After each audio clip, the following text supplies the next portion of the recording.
with the City of St. Pete Beach. It is Tuesday, October 10th, 2023. It is 12 o'clock.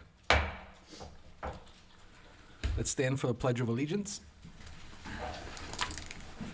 I pledge allegiance to the flag of the United States of America and to the republic for which it stands, one nation, under God, indivisible, with liberty and justice for all.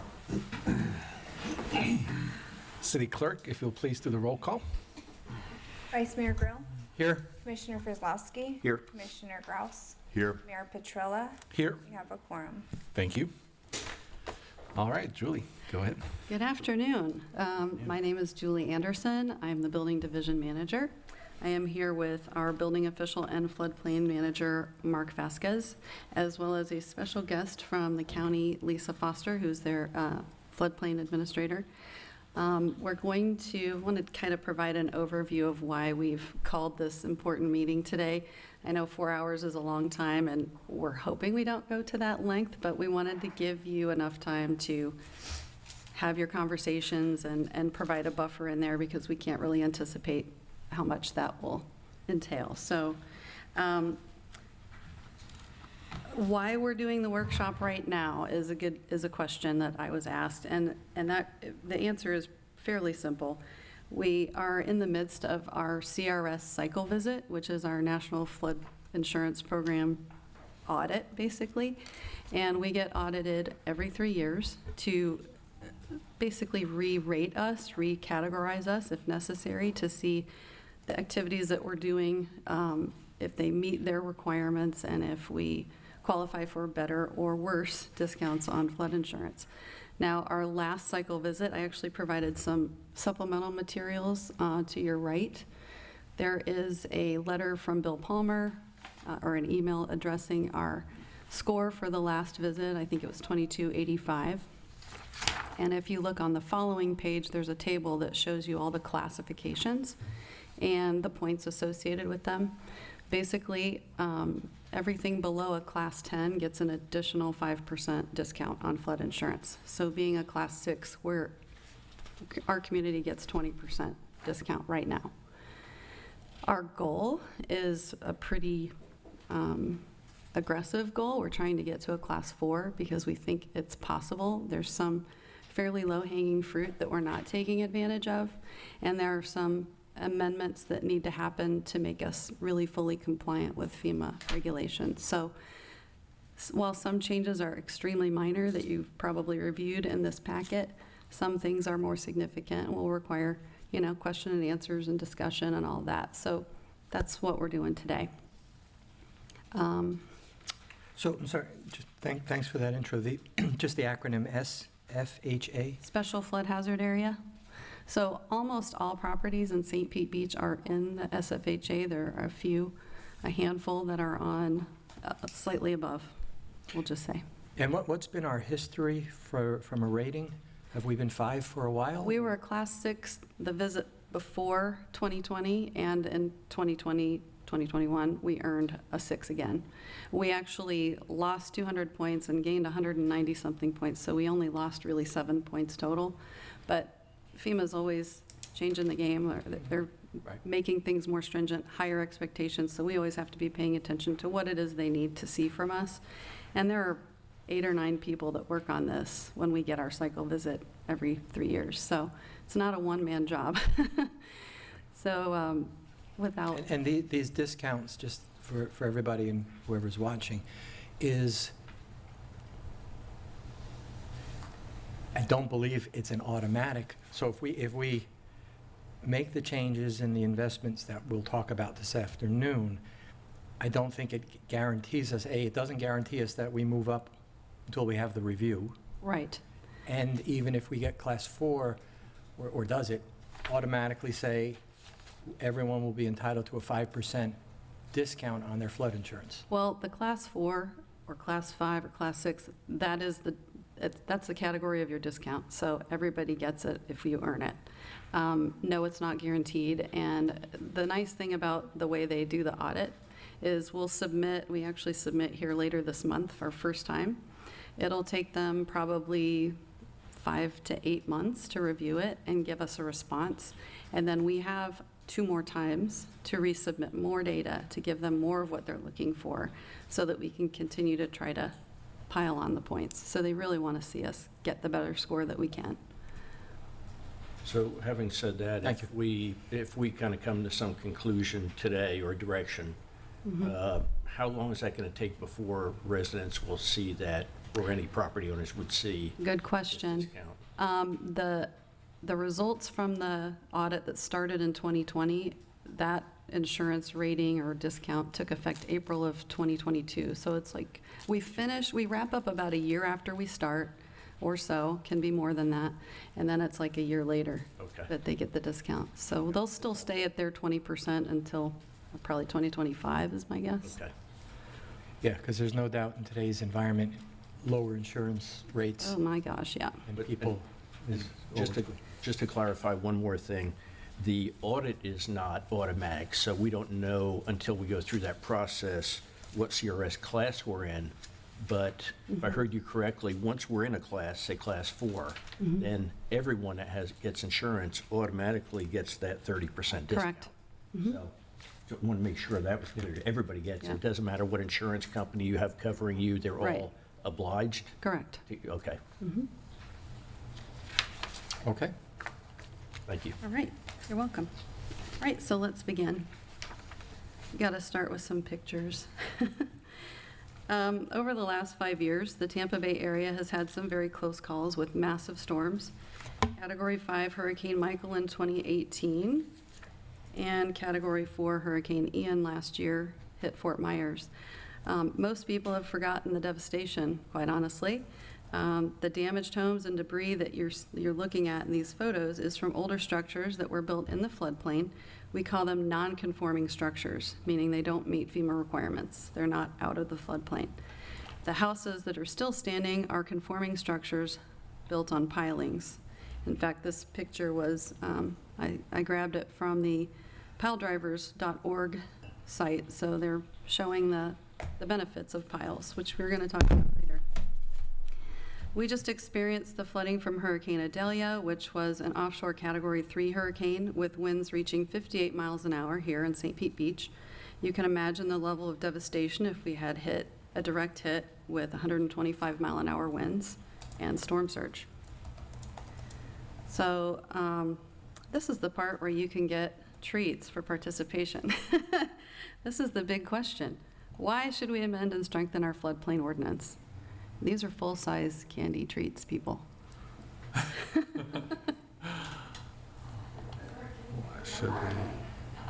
I'm not going to let you sit here for possibly 4 hours without a treat.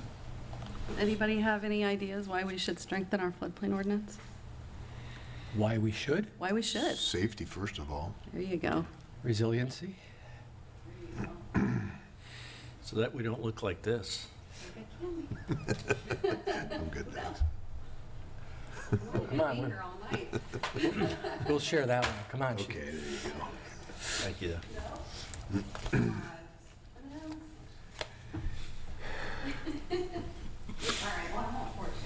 You're not required to participate, but if you think of one, it's still here. Some other reasons, climate change and sea level rise, which are definitely more in the news. Requiring additional resiliency for all new structures. One of the big ones I would say is to limit spending good money after bad on renovations to structures that are non-conforming and vulnerable.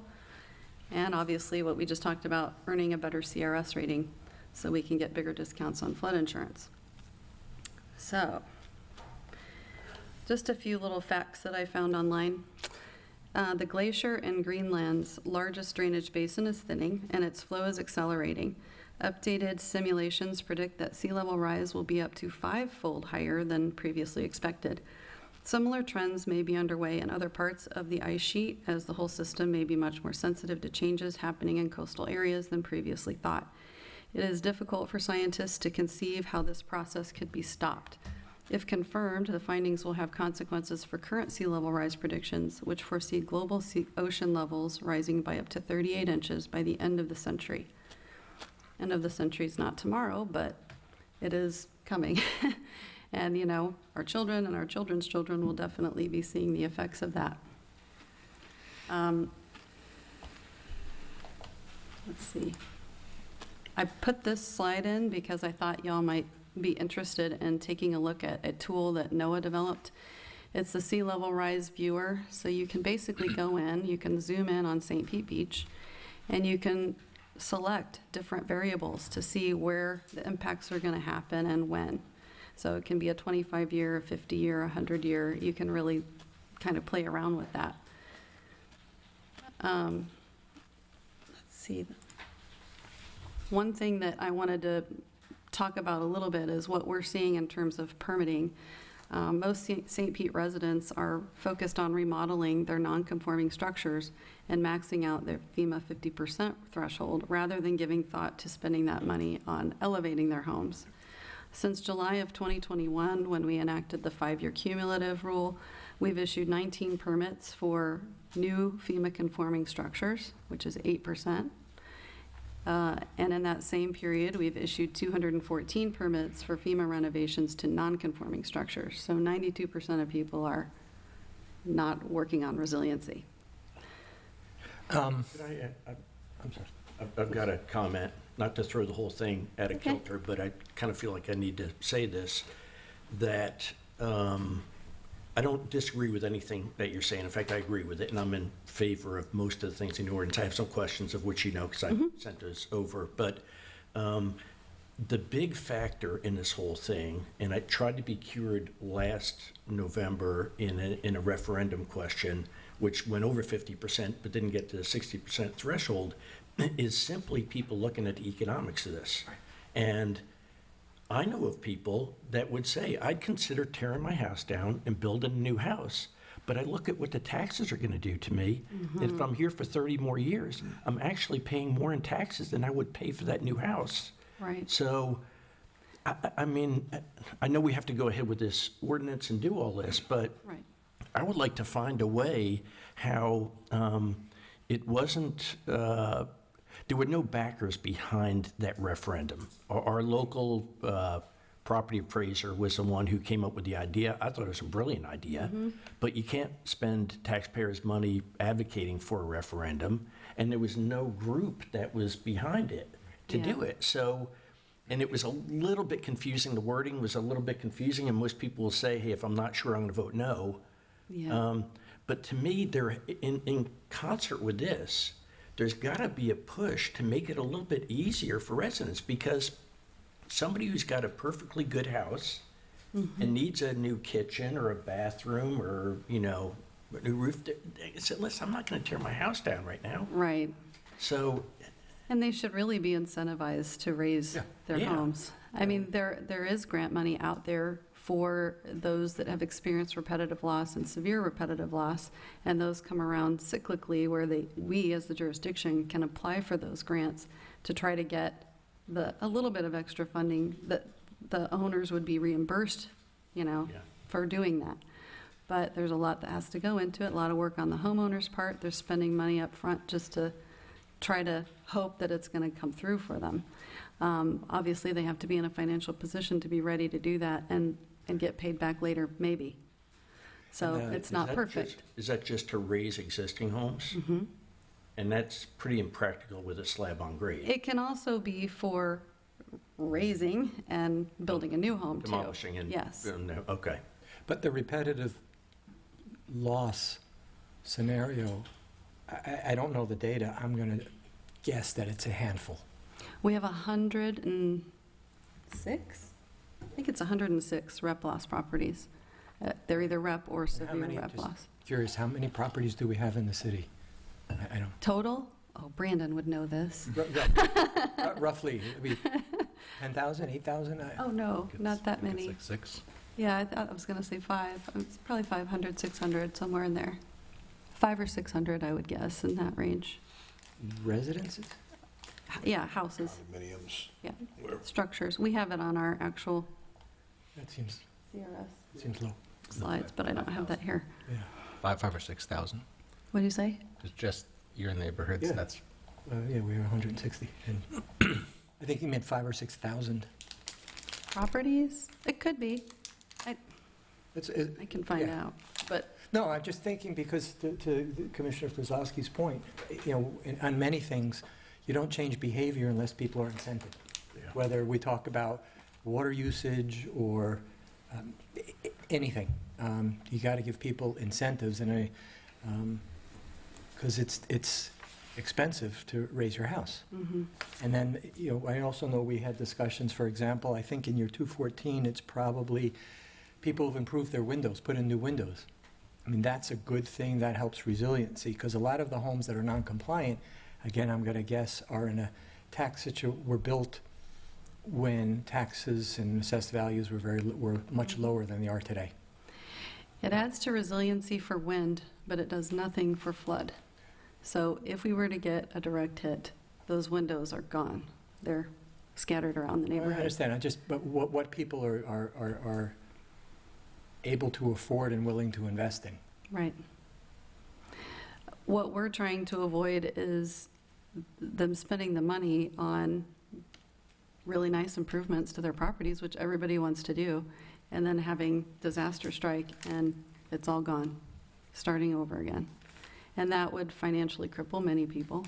I don't know that you get the full value of what you put into it back when you go through that experience of catastrophic event, but No, and I think just, and as Commissioner Frizlowski said, not to derail the discussion, we'll go through this, but it's also from a county perspective, because the first couple of pictures you showed, this would wipe out the tax base right.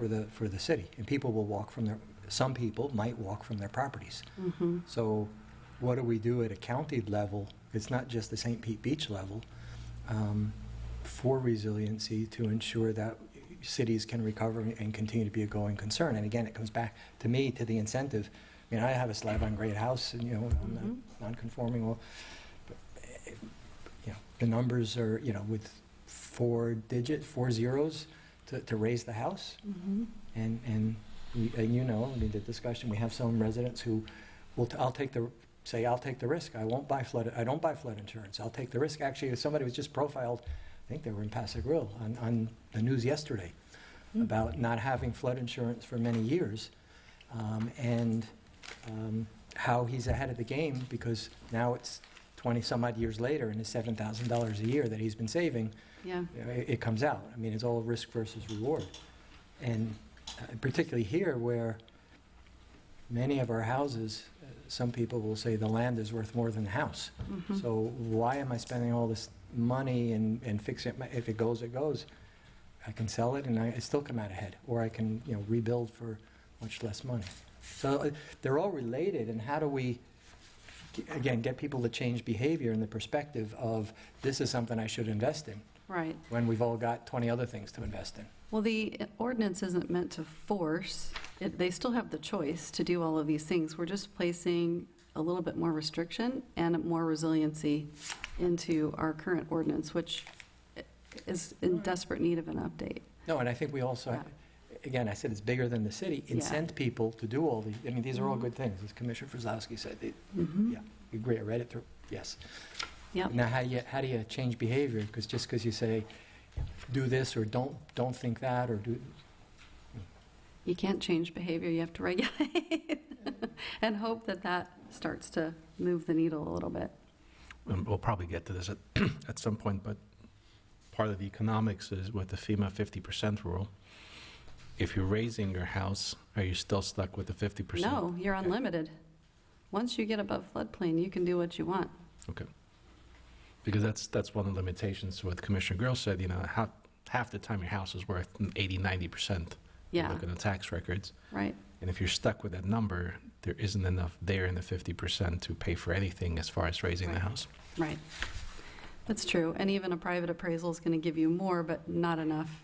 Most people are trying to max out that number. And with it being 5-year cumulative, that can be very dangerous, because we'll get to it in a minute, but when we get to substantial improvement, there are some things that need to change. so that we're in compliance with FEMA, and so that people start to think differently about what they're doing to their homes, their non-conforming structures. They think more about what is necessary and to hold back enough that if something happens, they need a new roof, they need new AC equipment. Those are bigger ticket items. You've got to have enough cushion in there for that. So if they, right now, as it stands, if somebody gets to 40%, the building official sends them a too close to FEMA letter that basically says, you have to sign and notarize this, that you understand that you're so close to FEMA, if anything happens and you go over, you'll be required to be a conforming structure. So tear down, raise, or, one of the options. I'd ask another question. The term raise is being used a lot. So raising, I think, is not, I say demolish and not raise, but actually raising a house is a challenge. Yep. With a wood frame house, we have crawl space. I've seen them do it, where you put steel underneath it and jack it up. Yep. But it seems either impractical or impossible to take a block home, of which we have a lot of, like Yep. a slab-on-grade block home. Actually, it's easier. Oh, is it? Okay. I did that for years. Right when I got out of high school, I moved houses, and it's actually easier to put steel beams underneath the concrete slab, jack the whole thing up and move it than it is a wood frame house. Okay. Have any of those been done in City Yes, Beach? down in Paso Grill, on Paso Grill Way. Slab-on-grade? Yeah, I believe it was. I wasn't here when they actually moved it. This one actually moved locations. It didn't just Oh, yeah, stay in the same spot and move up, But I believe so, yeah. Which house was that? Was that the old historic house that was there on Paso Grill Way? It's a historic house, I believe, on Paso Grill, but it's raised. Now it is. There Yep, was it one is on now. Fifth Avenue, too, that was done not too long ago. Yep, Yeah, I Fifth remember Avenue seeing was that. I one. think most of those, though, were wood frame I think they homes were. on crawl space. Yep. Okay. The one, We've had a number of concrete ones where they just took the existing footprint and then just added a second story on top of the existing concrete Oh, walls. okay. So now you've got garage space, Right. or breakaway space, yeah. and then it's the same footprint, right? but if there's no pilings, you still can get washed away in a storm. So you're not getting the resiliency by doing that. It really does need to be raised so they can do piles. Sorry, just my edification. Does anyone have an approximate cost to physically raise a house? It's probably right around, go ahead. Madera Beach is doing two right now. One of them is about $380, and the other one is about $480, but I think the $480 had some issues, and it's probably going to be higher than that when it's done. Yeah. And And there's- that one didn't have the I-beams, so it was not structurally sound, and they didn't know until they got in there with that particular one. So that's an oddity, compared to the Okay. work they've done. And what was the cost again for that?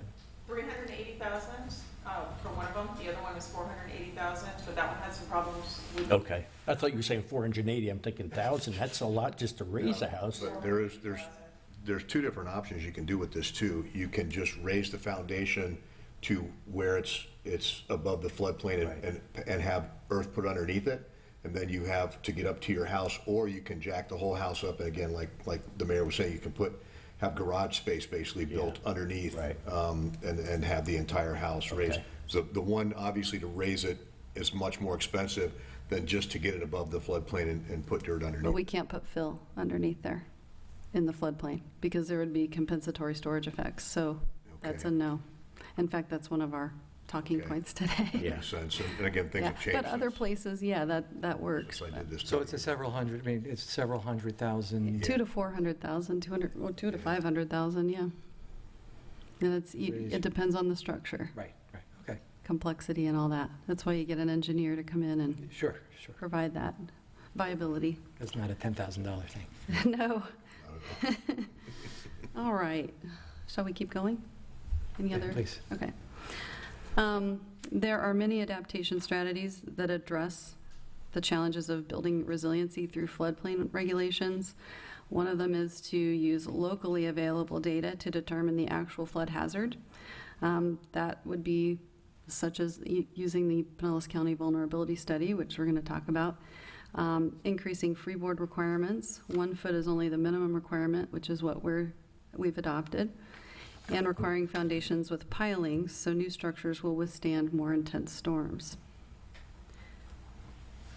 These are the things we're going to talk about a little bit more.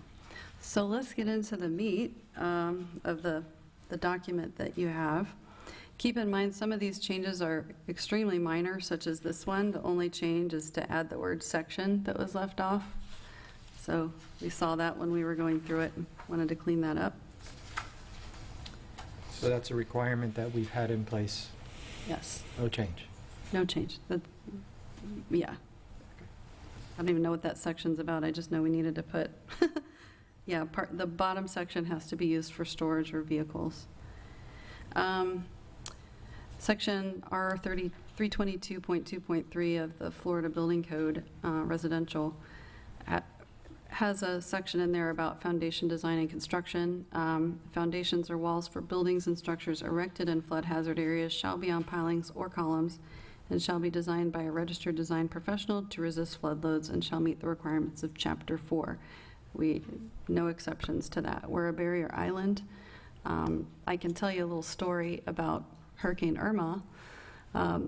You'll remember that storm took a hard right into the Florida Keys, and they really took the brunt of that punch. I was there a year later, and a friend of mine who was a building inspector there at the time said, "Hey, take a look at this condo over here." She goes, "Notice anything different?" I said, "Where do they park?" And she goes, "Exactly.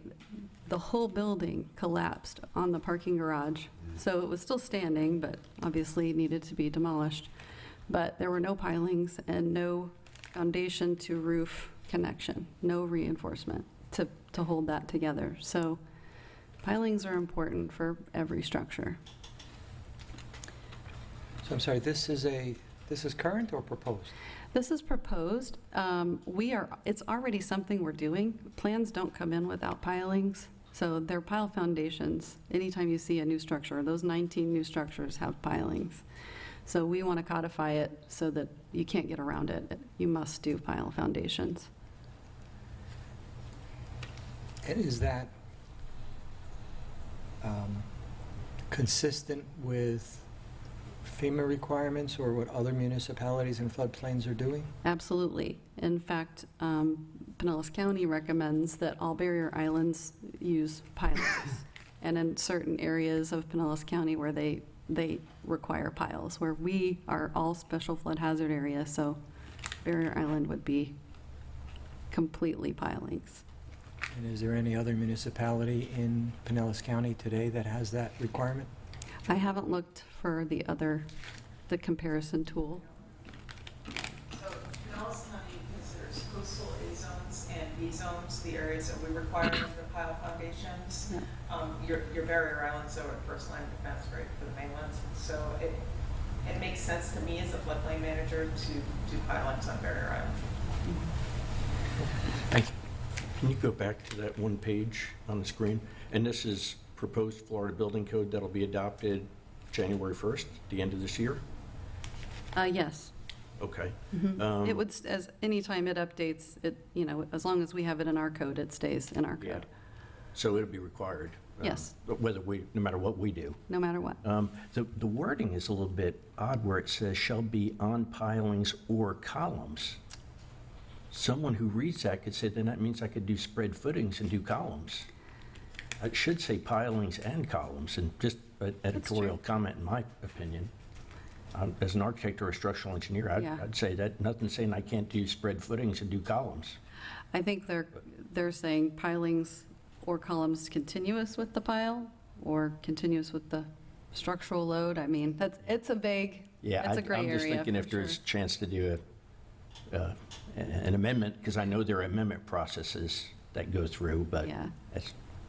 I just figured I'd make that comment. We could definitely update that. And sorry, from an architectural standpoint, the footings and columns are less expensive or less weight or easier to do? It's not unusual to do spread footings and then do columns on top of those as compared to pilings. There's two different foundation systems you could do. Right. I mean, there's a lot of different foundations. You could do a mat foundation, but you do either typically spread footings for residential when you're not in a barrier island, and then you just do block walls on top of that, or you could do columns on top of that. Right. It's not a big deal. I mean, we don't have control over this, but if you're making edits, I know there's still an editing process suggestions. I mean, average cost to do 50 pilings is somewhere in the $75,000 range. Don't, hold me to it, but it's in that range. So you're building a $1 million house. Do you want it to wash away? So, real quick, so a piling is usually a wood, something that's driven into the ground? Right. Can be. What is, I think I've seen this in recent construction, where they actually auger, they actually drill, Auger and then piles. fill that with concrete. Right, Would those are that auger be considered a piles. column, or is that still a piling? That's a It's still piling. Piling. It's still a piling. You can define that as a column as well. Yeah. So is this maybe what they're saying here, that it either could be a wooden driven piling? Maybe it or- is, yeah. Or a drilled column, Yeah. maybe? But you're right, you can do auger piles. Typically, it's more done for commercial. Yeah. I see some piles being put in right now. There's a house on Bell Point Drive that they're building, and they just drove all the wood piles. So it's pretty typical. Yep. And then what they'll do, then they'll do a spread footing typically around that to lock all the columns in place, and you can see it going on. And Yeah. I think it's kind of interesting that out of 19 new homes, all of them elected to do piles, even though it wasn't required. Yeah. Well, and if they had come through with a permit or plans that don't have piles, we would highly question that and, look at their soil reports and, be asking a lot of questions why you think that would be doable. So, but yeah, if we codify it, then we can say, nope, has to be piles. So, all right. So we only added one word to this section. This is a quick one. We're talking about the lower level, that's your garage/storage area below a conforming structure. And they can have breakaway walls, which are masonry walls designed to blow out when there's floodwaters, or insect screening, or lattice. That's what they previously said. We're suggesting louvers as another option, and I'll show you a picture. They're quite nice looking. I gave the handout, this is a FEMA handout that I borrowed this from, but I gave this to an architect about a month ago, and they've already said they're going to start using those. So it's a nice kind of Key West look. These are designed to let water pass through and or blow out if the water pressure is enough.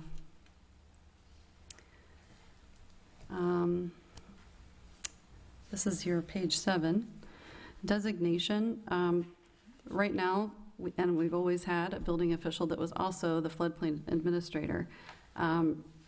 We want to add a little bit more verbiage to this. The floodplain administrator is responsible for making substantial improvement and substantial damage determinations and shall be ASFPM certified floodplain manager. CFM is what the credit is. And all personnel performing inspections shall meet the qualifications for ICC coastal inspector certification, CFM, or be approved by the building official. One other thing that I thought of after we developed this change is that, if we get to a class 4, there's potential that we need to make the floodplain manager a separate position because there's a lot to manage to keep that class 4 rating. And also that person could take on the additional work that is right now on the shoulders of the building official, which is reviewing each permit for floodplain compliance. So we could actually amend that first sentence to say something like, what did I write? Hold on. Unless it is determined that the floodplain administrator should be a separate position or something to that effect. So is this your pitch for next year's budget? Not, if we get a class 4. You're on. Get us to class 4, you're on. Not yet. Today. No. Will M&Ms do to get us to 4? I'm going to need these. Yeah, no. No, but it's a good point. Gotta Sure. plan ahead. Any questions about that one? Are you going to go back to the page before that? Didn't we skip page 6? Where is page 6? Did I not put it in there? How embarrassing. I just had some questions on page 6. Substantial improvement I didn't put in there. I saw it in here. There it is. This is page 6. I think I got 6 and 7 out of order, sorry about that. So this is the substantial improvement section. We amended this in July of 2021 to create a 5-year cumulative provision. Because of the way we added, the exemptions under Part 3, we're not getting any CRS points for this. But in addition to that, there are some clarification points we need to make, and an additional way to get some points would be to say, instead of 50%, we go to 49%. Just putting that additional 1% buffer in, it protects the homeowner from getting to that point where they have to raise the house. And it also gives us additional points toward that rating. Let me see, I can read that better. So I'll read it to you a little bit. The section below where it says the period of accumulation begins, and we wanted to clarify that line that we crossed out, because when the first improvement or repair of each building or structure is permitted, doesn't really tell you exactly when. So we put on the issuance date of the first permit on or after July 1st of 2021. So that way we know that the permit issuance date is the date we're going to start that 5-year clock. And then we added a little bit of verbiage because we needed to mention repetitive loss and substantial damage. So this term includes structures which have incurred repetitive loss or substantial damage regardless of the actual repair work performed. And then parts 1 and 2 are fine to leave in there, and I would say 90% of the other jurisdictions have that in theirs, if not more. But the measures that were added to kind of give some false resiliency to this section really need to be removed. Anything that you do that's maintenance to your home, whether that's a roof, new electrical panel, you're going to do new AC, those improvements are maintenance. Those are not, things that should be excluded from what you're doing to a non-conforming structure. So that's why we're recommending that that be removed, so that we're in compliance with FEMA and so that we get the points for that amendment. So I had a couple questions. Why the July 1st, 2021? Could we not make that effective as of when this ordinance gets passed, or is there a reason why we have to go back to 2021? Well, that's when the 50% rule changed to be a cumulative 5-year. That was the initial date that started. So, if people had permits since then, which we have 219 permits or 220 permits, we're going to count the work that's happened since then. We're not going to restart that clock. But we're also not going to penalize them for doing their roof or their that was my other mechanical.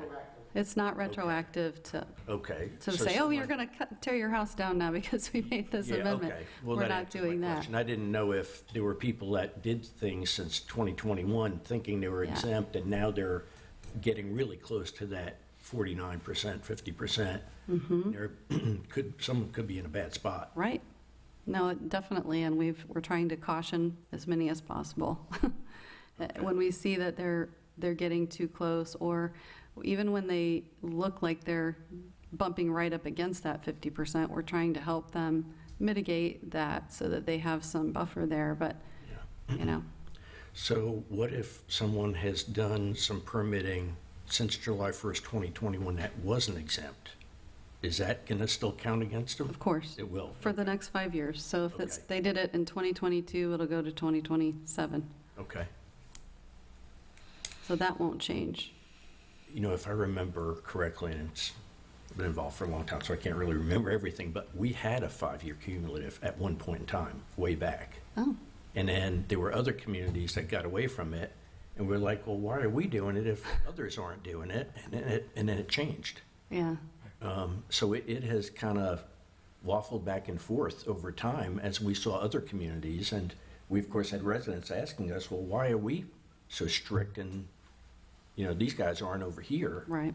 So, but this is a significant issue for our community. And so I'd just like to kind of play out a scenario where if someone isn't careful, and there needs to be a big education process here, because I could see somebody coming in and wanting to do their kitchen, wanting to do their bathrooms, wanting to do this or that,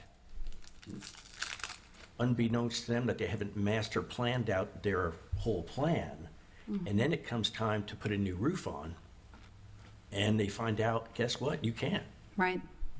And it could be, You say, only because you're administering the law, sorry, you can't do it. Your only option is to either not replace your roof, which obviously you need Repair. to, Yeah. or you tear your house down. So, or you just repair it and you Band-Aid it until you are outside of that 5-year. well, yeah, I guess so. If your roof could be Band-Aid. Yeah, But yeah. your insurance company will let you do that. Right, that's- Sometimes if you Yep. have a 20-year-old roof, you won't be able to get insurance unless you replace that roof, whether it's Well, that's good or a not. point. Yeah. Yeah. So it just needs to be an educational process through this, because I could see some people that maybe aren't, everybody's busy in life, they're doing a lot of things, and Yeah. they're not paying attention to these rules and regulations changing. So I just want to kind of make that loud and clear, because I could see where this is going to affect some people that, Sure. no matter how much education we do, there are going to be people out there that say, I didn't know it. But if I remember, Commissioner Frizlowski, and your memory is better than mine, in the discussion on 3, and the reason we put those exemptions in, I think was we didn't want to disincentivize people from actually making improvements to their home, like the roof, for example, because of the 50%. Because now someone, well, you put a Band-Aid on it, well, and we know what's happening with the insurance market and the wind and the roof, and especially with roofs, and they're an expensive item to change. And I thought that's why we, if I remember, maybe you remember better, that's why we had those exclusions in there, because we are going to be in that situation. So you're telling me, city, you're telling me I want to improve my kitchen and my bathroom, but it's going to, and I need a new roof because I'm going to get dropped by my insurance company if I don't do that. So now it's a trade-off, and I can't fix up my house the way I want to fix up my house? Well, no, I think you could have a situation where you come in, you do your kitchen and bathrooms, and you buy the house, and you have an effective life on the roof that's, say, 10 years, right? 3 years down the line, something happens, that roof is gone, you have to replace it, but now you can't. If it was Because you- from substantial damage, a storm blew it off, then that is, Let's say you had a bad home inspector, and the effective life of the, or yeah. you're I've run switching into that. insurance companies, because this happens a lot. You switch insurance company, the new insurance company wants to do a new inspection on the property. Their inspector comes out and says, no, you've got 0 effective life left on this roof. We want a new roof before you insure it. Or you're getting a new loan, you want to refinance. They also want to come out and do a new appraisal. The appraiser Right. says, in my estimation, so now you're within 5 years. You thought you had 10 years. You thought you were good. So I don't see how we can, same with your AC, same with your electrical panel. So the point of when they come in for that first permit after July 1st, 2021, is for us to evaluate what their total valuation is. What percentage are they at? If they hit that 40% mark, that's when we say, look, you're very close to FEMA. You have limited this much amount left to spend on your future improvements or repairs, and we list those things in the letter. They sign that letter, it's notarized so that we have a document that says, hey, they were told. So if they get themselves into that pickle where they've, done something else to the house, even without a permit, we catch them all the time doing things without permits, then we have something on our end, a leg to stand on and say, you did it anyway. Yeah, but we just gave you 3 scenarios where they didn't do anything. They did everything right. Right. And there's no good answer to that. I mean, we want them Question to is, why are think, we removing that? we want them to think about resiliency in a different way. We want them to think about those pictures, those slides I showed at the beginning, and not about, oh, yay, we've got a new kitchen. Think of it, this 5 years as a limitation that requires you to budget and think about what's the most important thing to be doing right now. You need to know the life of your roof. You need to know how old your AC is. And I think most people know I'm going to anticipate redoing my roof in 5 years. I'm going to do my AC a couple years after that, hopefully. So they have to start planning. But, and just, we're having discussion here. So, Yeah, throw it out there. Ms. City Official, who are you to tell me what I do with my house? I don't really care. I'll take the risk. My house blows down, my house blows down. Why can't I want a new kitchen, I want a new bathroom. They're old, they're rotted or whatever. And the roof, yeah, I need it. I think I should do the roof. I got the old clips and I need the new clips or whatever the current standard is on clips, 3 nails or whatever it is. Right. So who are you guys to tell me what I can and can't do? We don't. We don't really, we're not going to tell them you need to do this or that. We want to warn them to plan ahead so that they're not forced to raise the house or so they're, or tear down. And we want them to think long-term about resiliency. So going back to the example I gave you, right?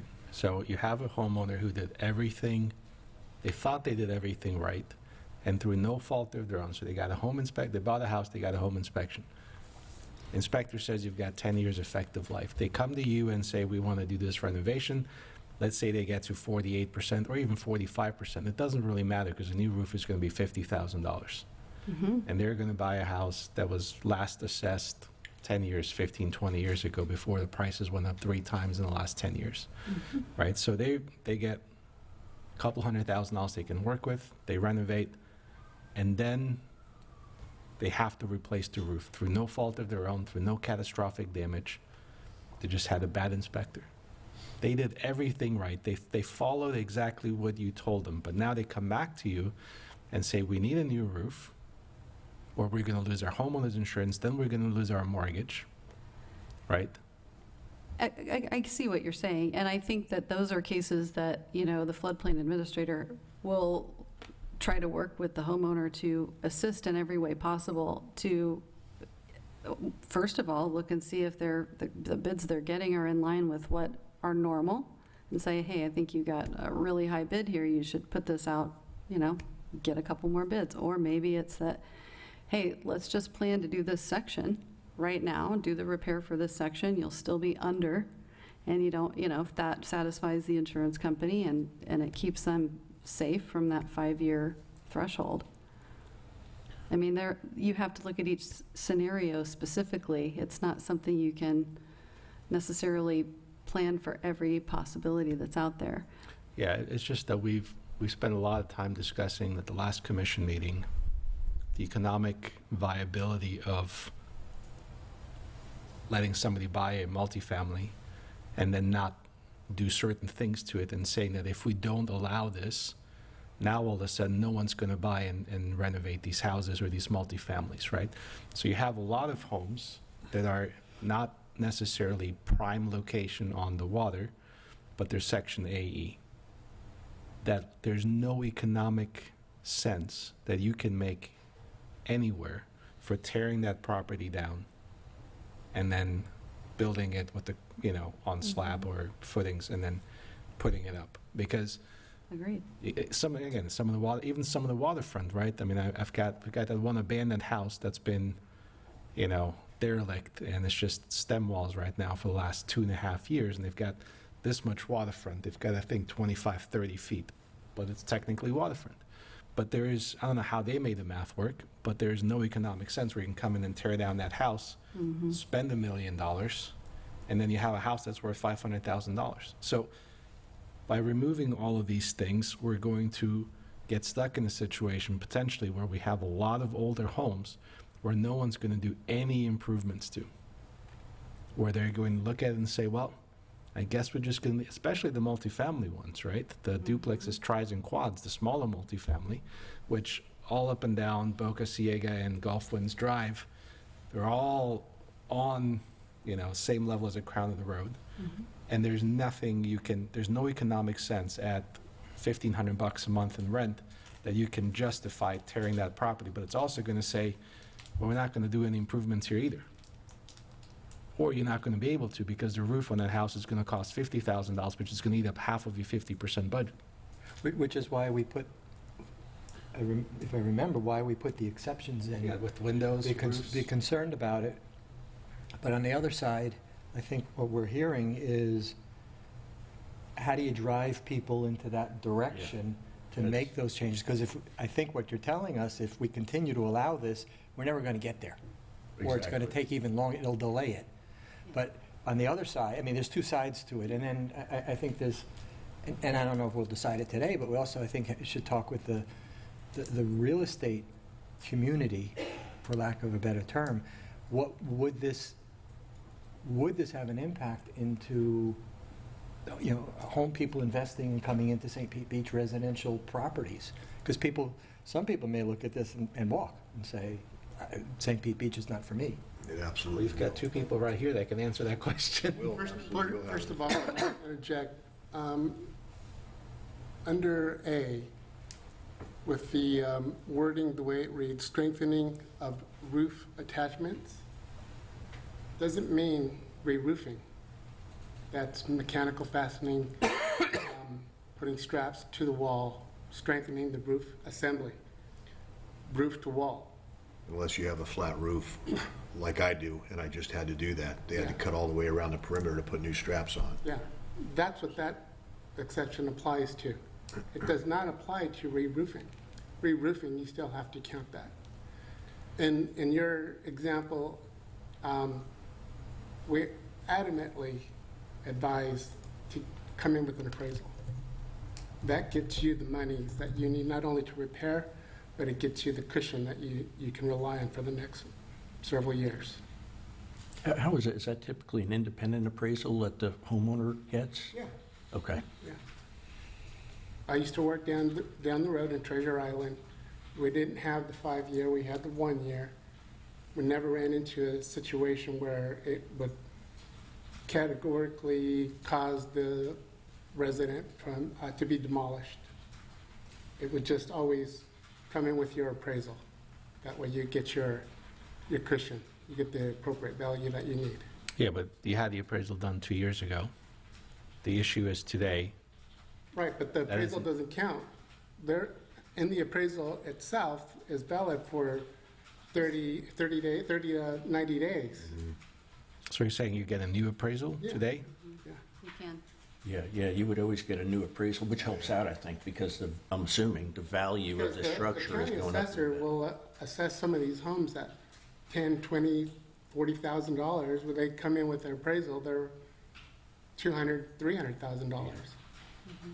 At the 50% value. Yeah. The I FEMA think value. what this is going to require people to do is to sort of master plan their ideas, because if it was me, I'd be looking at, okay, make sure my building envelope is strong before I thought about interior improvements. Well, and that Make sure happens my before the permit's window- issued. Right, windows, doors, roof, all that stuff, the necessary things. Sure. Maybe we should differentiate somehow between things that are wear and tear items and things that are voluntary upgrades.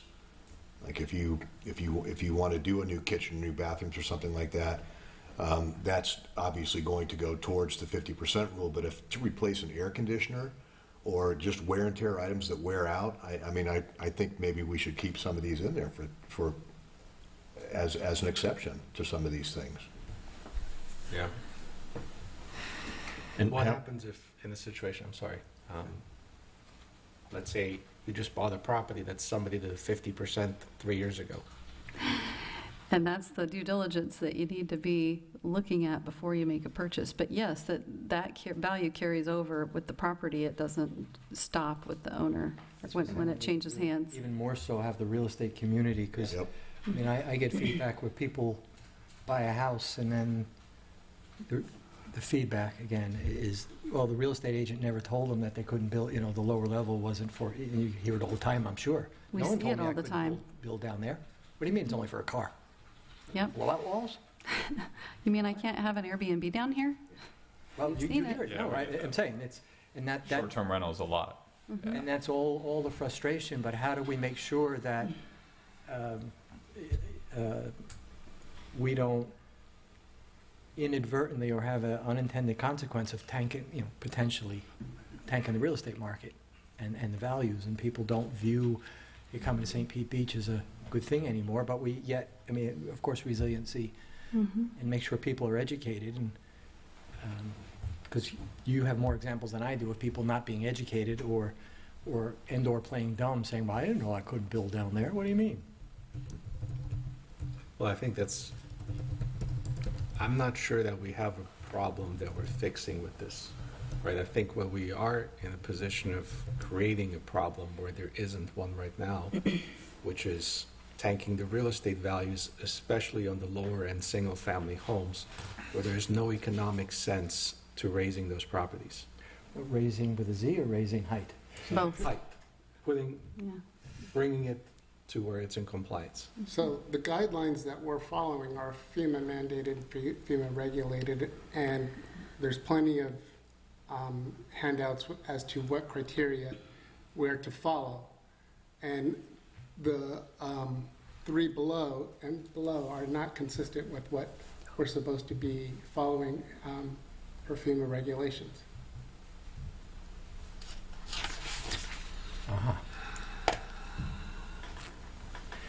You know, there's no good answer here. Yeah. I don't disagree with what the mayor is saying, but at the same time, and I think you heard me, I can't remember when I brought this up, I think it was during our budget cycle at the very end. I hope this never happens to us, but you saw some of those photographs where it just wipes out a community. And Forces compliance. that would definitely force compliance, but we would be in a world of hurt Absolutely. for 5 years, I would estimate, With no where revenue. where we would have no revenue. The cost of construction, if you think it's expensive now, Yeah. think about what it would be during that. Increased You demand. talk to anybody, I know some contractors, we have an office down in Fort Myers, and it's just ridiculous, the prices. You can't even get people, no matter how much you're willing to pay. So you're looking at about a 5-year, hurricanes take about a 5-year recovery if you've been around and watching them enough. Or more. Charlie took about 5 years.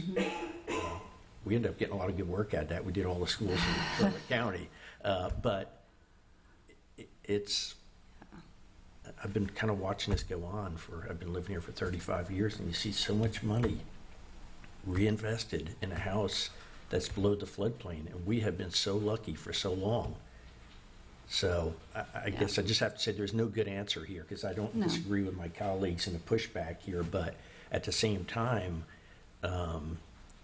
not having a 5-year and then having a lot of exemptions has really just led people to still doing the same thing. Right.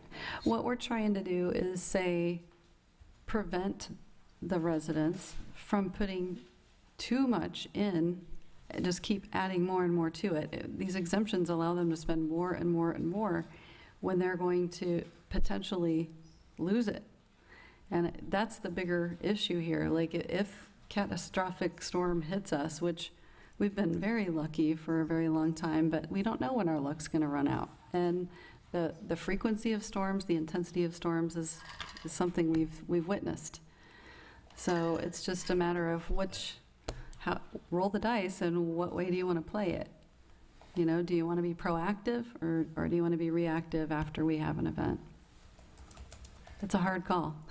So if these are not per FEMA, this is a question. If we leave them in, I assume then we won't get points. We won't. No, it'll stay the same. Any of the exemptions? In fact, with the exemptions, it's kind of, I'm not going to say pointless to do the 5-year. You're still protecting them somewhat, because what we were doing prior to that was one permit after another, and that was even worse.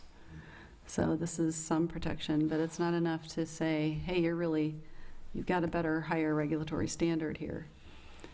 So Do you have any idea how many points we're talking about here, like just with this section? in the handout I gave you, good point. If you go to your purple Post-it, that page is really where we're trying to grab points. So section 420 or 430 is called Higher Regulatory Standards. Basically A through E are the areas where we would like to try to yield points. And there's a lot of low-hanging fruit here. We're going to get into A in a little bit, and B. We talked about pile foundations, that foundation protection that give us 80 points. Cumulative substantial improvements is 90 points, but we have to count the the right stuff. We can't be adding everything else, the building envelope, basically, into that definition. And lowering our threshold to 49% gives us another 20 points. You know, we think that we're going to be able to get to, at minimum, a Class 5, but like I said, our goal is a Class 4. So, you know, some of these changes, and if you go over to the second page of that, behind that, coastal A zones, enforcing B zone rules and inland from the V zone, which, since we're a barrier island, we're talking about doing pilings. That would be another huge point gain. So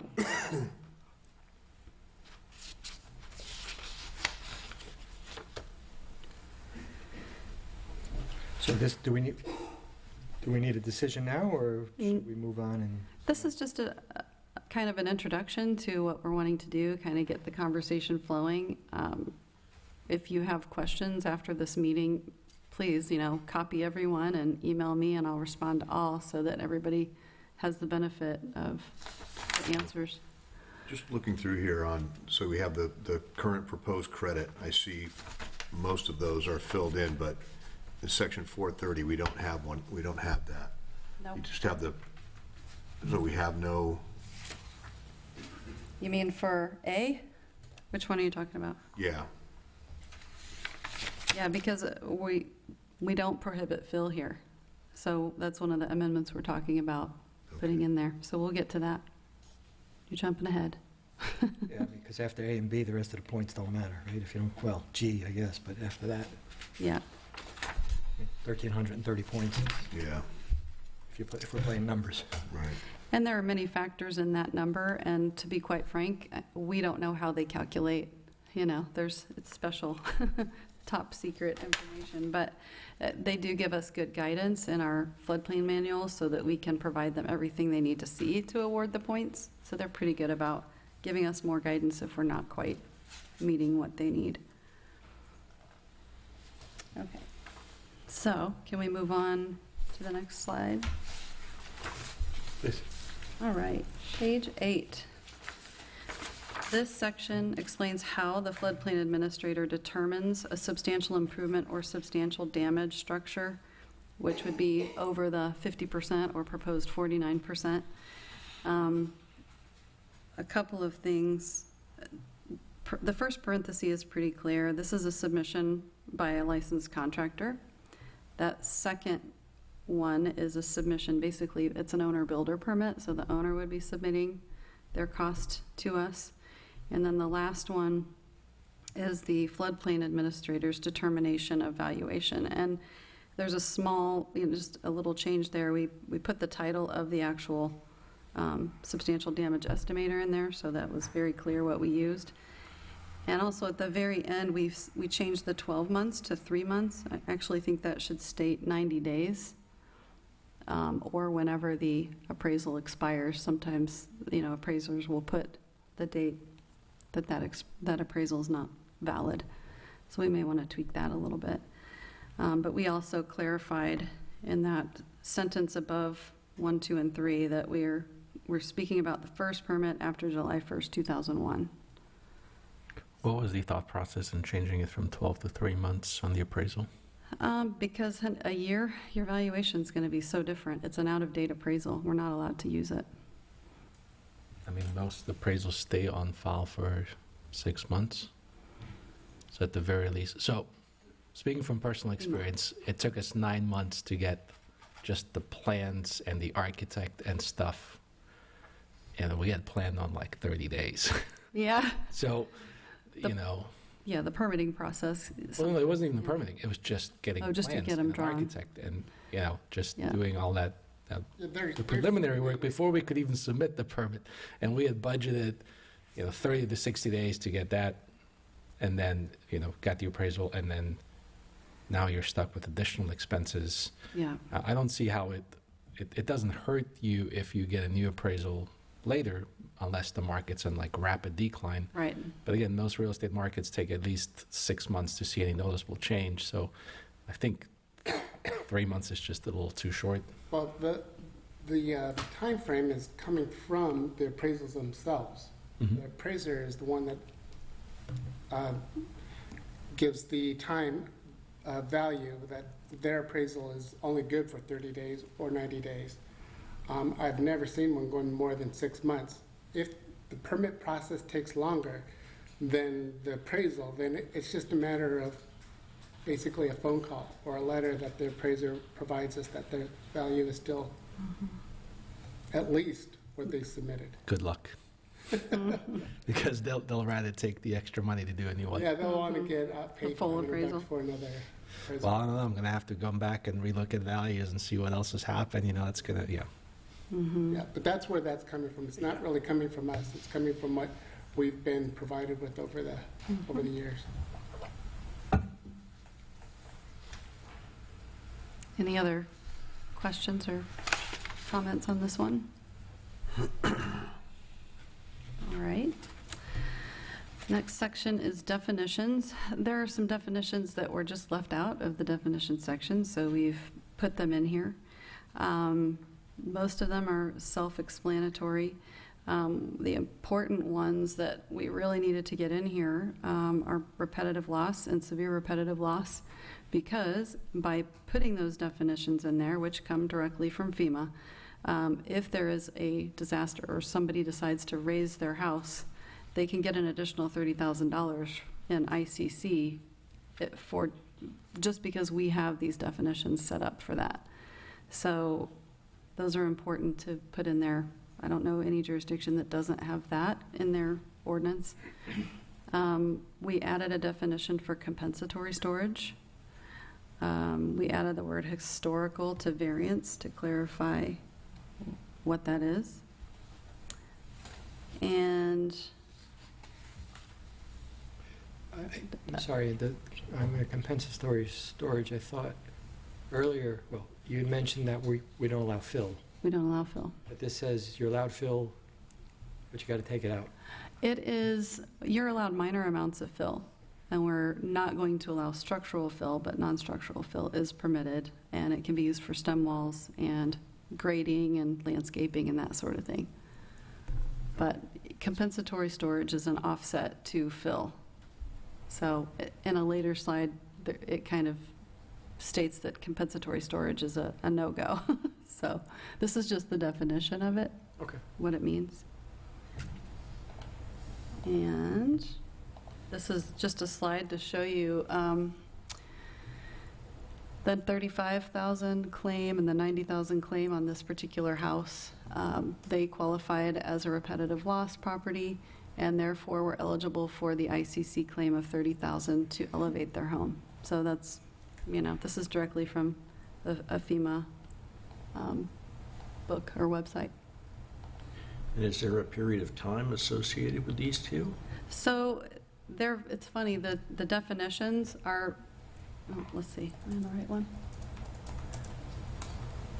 Down, down, keep going. Oh wait, you missed one. Repetitive loss has a 10-year period. So you have to have two separate occasions during a 10-year period where the cost of repairs at the time of each event on average equals or exceeds 25% of the value of the structure, depreciated value of the structure. So two 25%ers gets you to that 50%. In the severe repetitive loss, they do not put a time frame.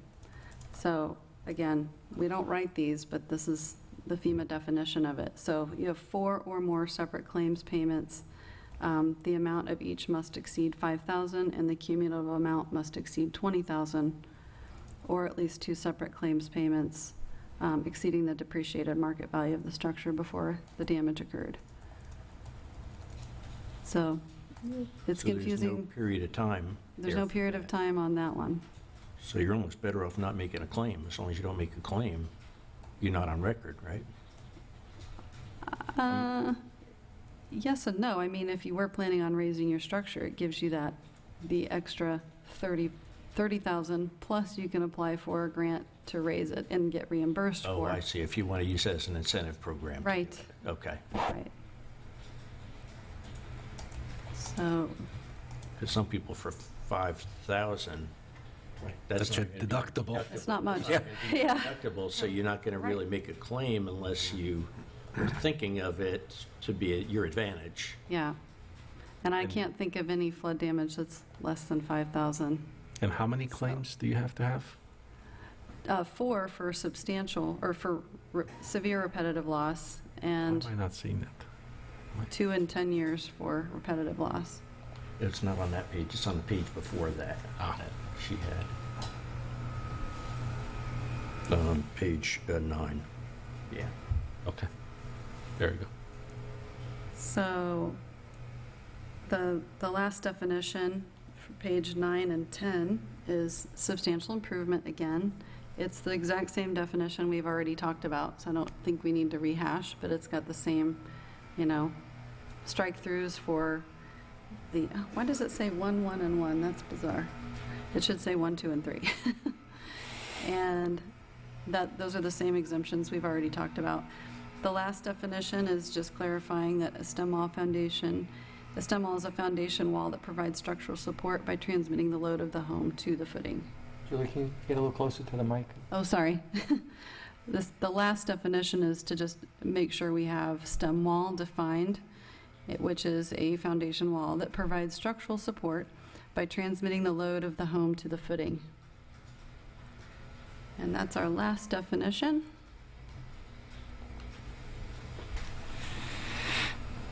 Okay, now we can talk about fill, structural and non-structural fill in flood hazard areas. We removed the zones AE and just said use of structural, non-structural fill in flood hazard areas. We restated that first section to be in flood hazard areas AE, coastal AE, and VE zones, the use of structural fill is prohibited. However, non-structural fill may be permitted for stem wall construction when approved by the building official floodplain manager. In addition, minor amounts of fill shall be allowed to provide, we redid this whole section. We moved some of the items that you see stricken underneath there, the numbered section, up into this introductory sentence. So, minor amounts of fill shall be allowed to provide adequate lot grading for drainage, or if the fill is used for landscaping, sidewalks, and driveways, if, we got rid of the ifs that we put in here, we put 2 of them. Number 1, the use of fill will not create any additional stormwater runoff onto abutting properties or cause compensatory storage effects. Number 2, proper swales are provided along all abutting properties, or in the absence of proper swales, a concrete wall at least 8 inches high is provided. And 3, we took this section from our land development code. All roof eaves within 5 feet of abutting properties shall have gutters with all roof surface water directed away from abutting properties. And then we removed the exceptions because fill should not be allowed in a barrier island. So we need to take the exemptions out for different sections so that we are in line with FEMA requirements. And then we added 2 sections. These come from Title 44 of the Code of Federal Regulations, Section 60.3. Number 1 is C10, and number 2 is D3.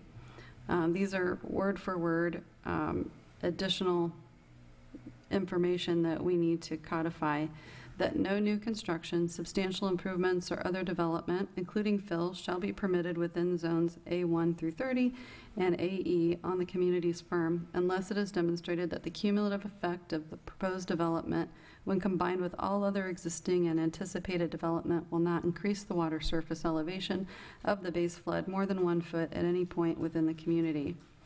And prohibit encroachments, including fill, new construction, substantial improvements, and other development within the adopted regulatory floodway, unless it has been demonstrated through hydrologic and hydraulic analysis performed in accordance with standard engineering practice that the proposed encroachment would not result in any increase in flood levels within the community during the occurrence of the base flood discharge.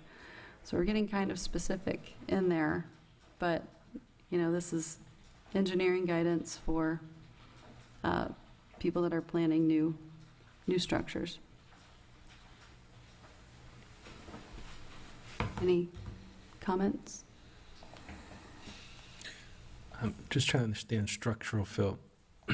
If you wanted to, let's say, level a house and then build a new one, can you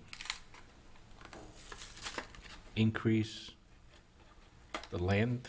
I mean, so your first floor has to be at 0? Your first floor is, Your garage space, yeah, yes. your slab. Correct. So you couldn't go up another 12 or 18 inches to, It's not allowed, you're not allowed to artificially raise the elevation of the parcel. not So, necessarily the parcel, but just the interior floor space, where the slab is located. yes. So you'd have it graded from the front door or from the garage entrance down to the Well, street. grading something like that, I mean, you think about, if you're raising that, then the driveway and the yard slope down. That type of slope is going to create potential, negative effects on the properties that are around that they could negatively be impacted. So a swale is not necessarily going to cover that if it's really severe. So we don't allow for that type of increase. They have to keep it at the base flood elevation, not base flood elevation, but the elevation of the ground, slightly larger than that. I think what you're asking, they're going to build, it's not structural fill, it's non-structural fill. When they put a perimeter 2-course or 3-course wall around the house, code requires them to do that to meet the elevation of the crown of the street. So that's still allowed. What we're talking about is to build a structure entirely on structural fill. Okay, Okay. that makes more sense. And technically, the elevation of that slab needs to be, it needs to be probably close to the 5-foot NAVD, because that's where our seawall heights are, so that would protect them from getting floodwaters just in normal tidal events, as, So what do you do with all of the houses where the seawall isn't anywhere close to 5 feet and the grass is at sea level, at seawall level? Yeah, that's a fun question. The seawall ordinance is a whole nother animal that we can definitely go into more in depth, but, there is a lot involved in looking at each individual property, the surrounding properties, the crown of the road, the drainage analysis. There's a lot to a seawall going up to 5 feet. And there are many instances where it's not feasible for them to raise it to 5 feet. So we allow them to go to whatever height is feasible, with the seawall agreement being writing with the property saying, hey, you're going to have to raise it if you raise the house. So it has to go to 5 feet once they. Because there's a bring the lot house of, a lot of, again, behind Boca Ciega Drive, right, where it's hundreds of feet because you've got 20, 30 houses in a row. It doesn't matter if you raise yours to 5 feet if your neighbor's isn't. Yeah. Well, And then it'll look weird anyway.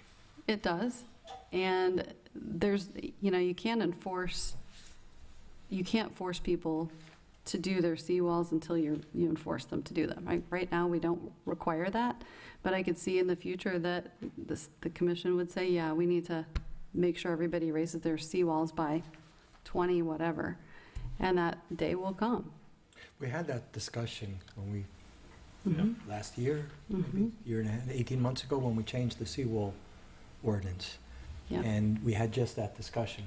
And I remember one resident said we'd look like a gap-toothed old lady if right, there's 4 of us, if It's 3 true. of us do it and you don't do it, the water's coming on to you, and then it just spreads to the others. And we're having just that debate, because especially a lot on the east side, right, in my district, and I'm sure for Bella Vista, the same thing. All those people are changing their seawalls, and we're having the discussions over, well, what's the height? Well, it's NAVD plus 5, but they didn't do plus 5, and why should I now do my seawall? Because if I'm just going to be at road level, why am I investing in this? It's really not going to help me. Right. If my neighbor doesn't do it, I'll be high, water will come through him, and it'll just come into my property, Yeah. which we had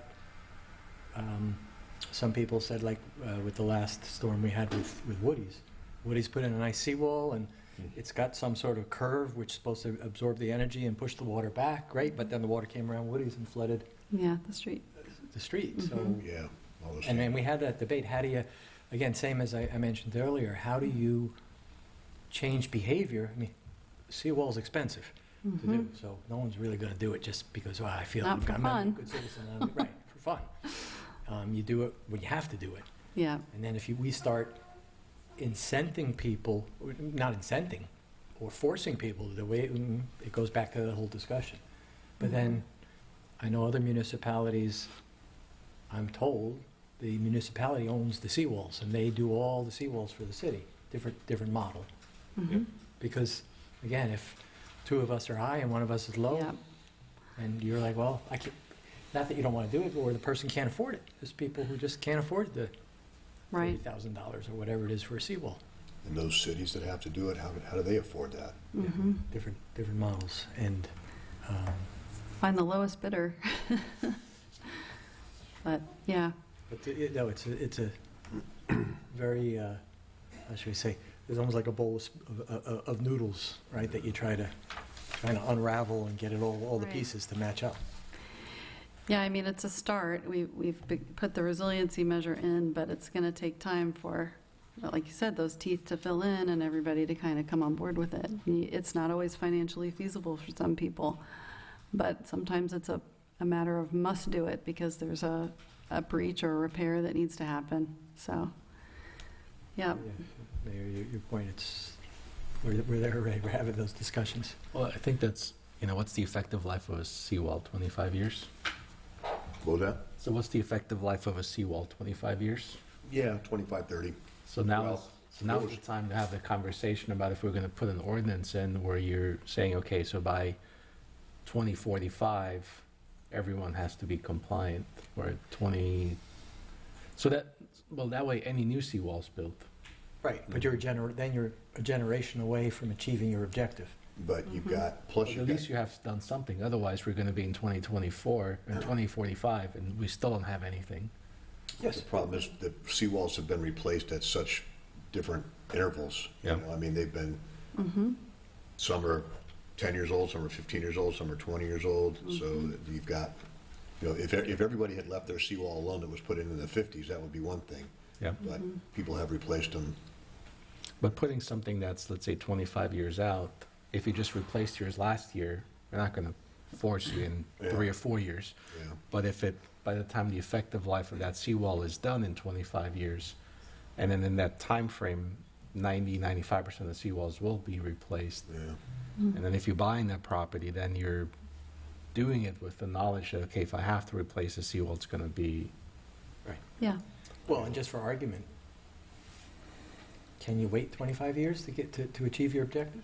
Do we have 25 or 30 years to wait? I mean, I know it's kind of rhetorical because that's a big debate. But yeah. because no one's going to do a seawall like a roof because, hey, why not? Let's change. Come on, Chris, let's go. We'll change our seawall tomorrow. until it falls into your backyard. And then, Right. On the roof, right? You have too many. You don't have enough buckets for your roof, right? So The other thing is there's seawalls that were put in the 50s that are still fine.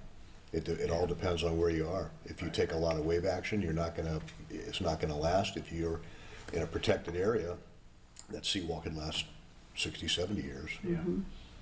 So it's so many variables. Does anybody need a stretch break? I was actually going to ask a question, if I may, Mayor, on the seawalls. So if a property owner came in right now to replace a seawall, would you require them to go to the new height? It depends. We analyze the elevation of the base living level for that subject property and the two neighboring properties. If the crown of the road is a factor, their engineer of record or their surveyor will provide us elevation of that. So we look at all different variables to make that determination. And when there are situations where it's a little over our pay grade, we don't want to make that determination. We have a consultant engineer that does those for us, so they'll take the hard ones from us and give us their answers. And so if they say, yes, this is viable, this should be even below 4 feet, they might say, hey, this one should be 3.5 feet. We'll go ahead and accept that and approve it. but they have to have the seawall agreement signed and filed with the county that they're going to raise it if they raise the structure. Rube Clarson? No, we don't use we use actually a provider that's doing plan reviews for us. Okay. So they're used to our stuff, our ordinances and whatnot.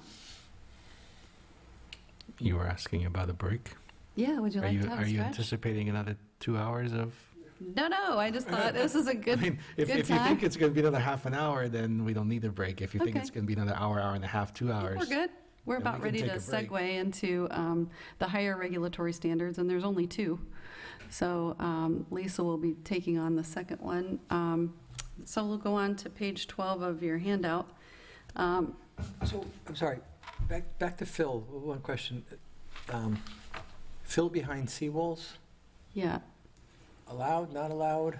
it is. There are better things that they can do to allow for better drainage and some storage of waters that overtop the seawall. So you can do a type of rock fill behind that seawall and provide valves that are one-way valves that allow that water to drain out and not come back in.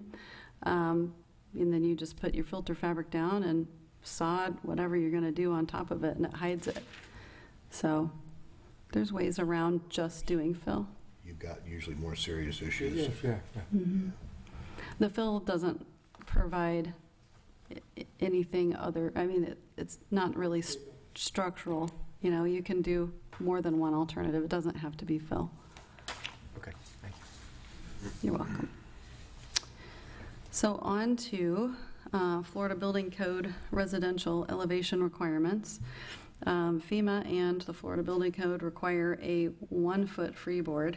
So buildings and structures in flood hazard areas shall have their lowest floors elevated to above 1 foot above the base flood, or design flood elevation, whichever is higher. We are proposing a 2-foot freeboard rather than a 1 foot. 1 foot is merely a minimum, and we're kind of expected to go higher than that.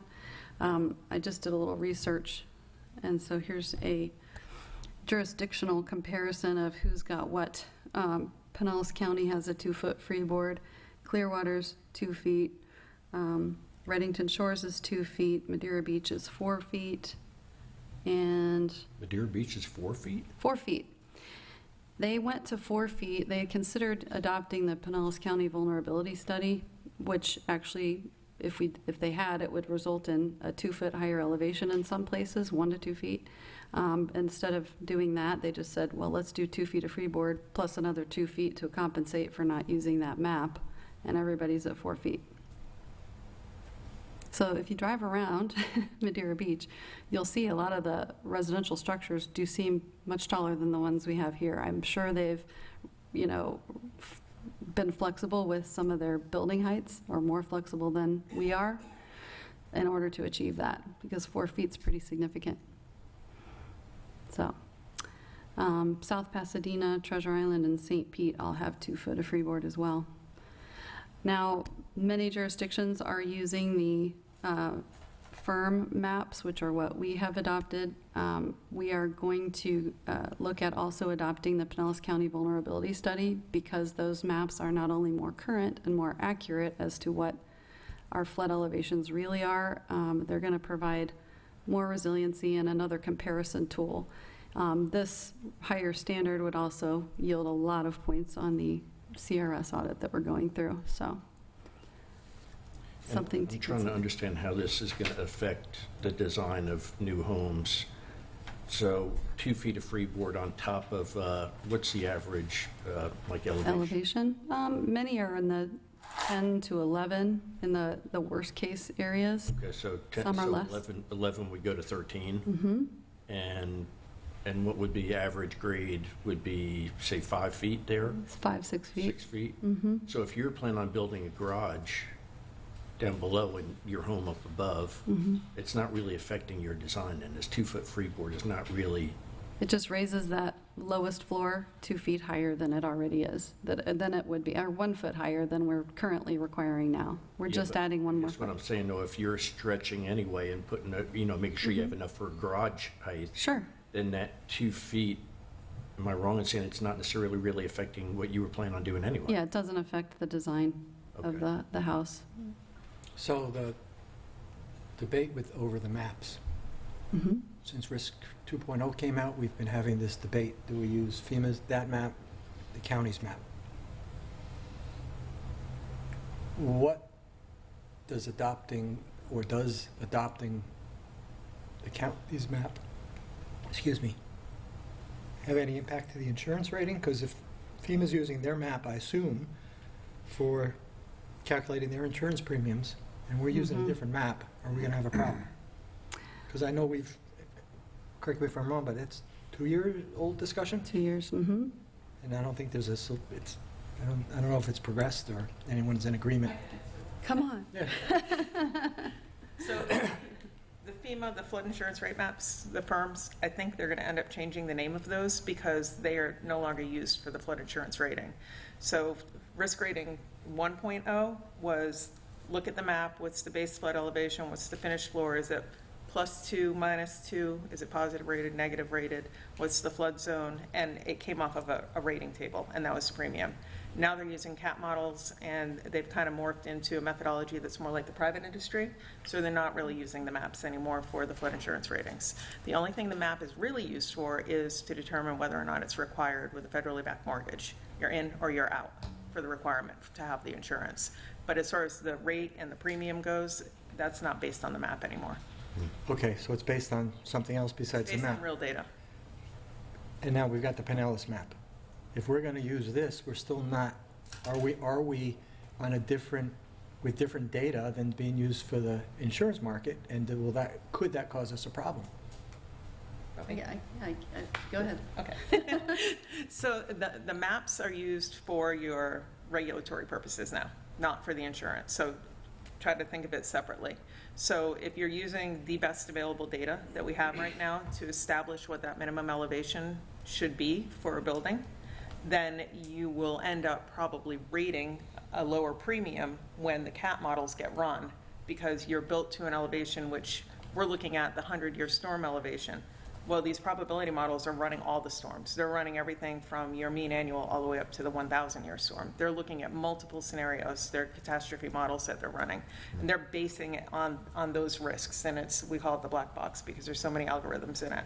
So if you use the best available data rather than looking back 10-year-old data and building lower than what the newer data implies the risk might be for that 1% annual storm, chances are your premium will be lower because you're going to be building higher. But it's two separate things. There's the maps for how you build, and then there's the CAT models for how they rate the premium.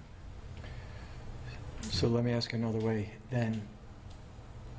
The county maps, how we build, isn't that what we're going to set our ordinance based on to get us our points, and our points are what gets us our discount, Yes.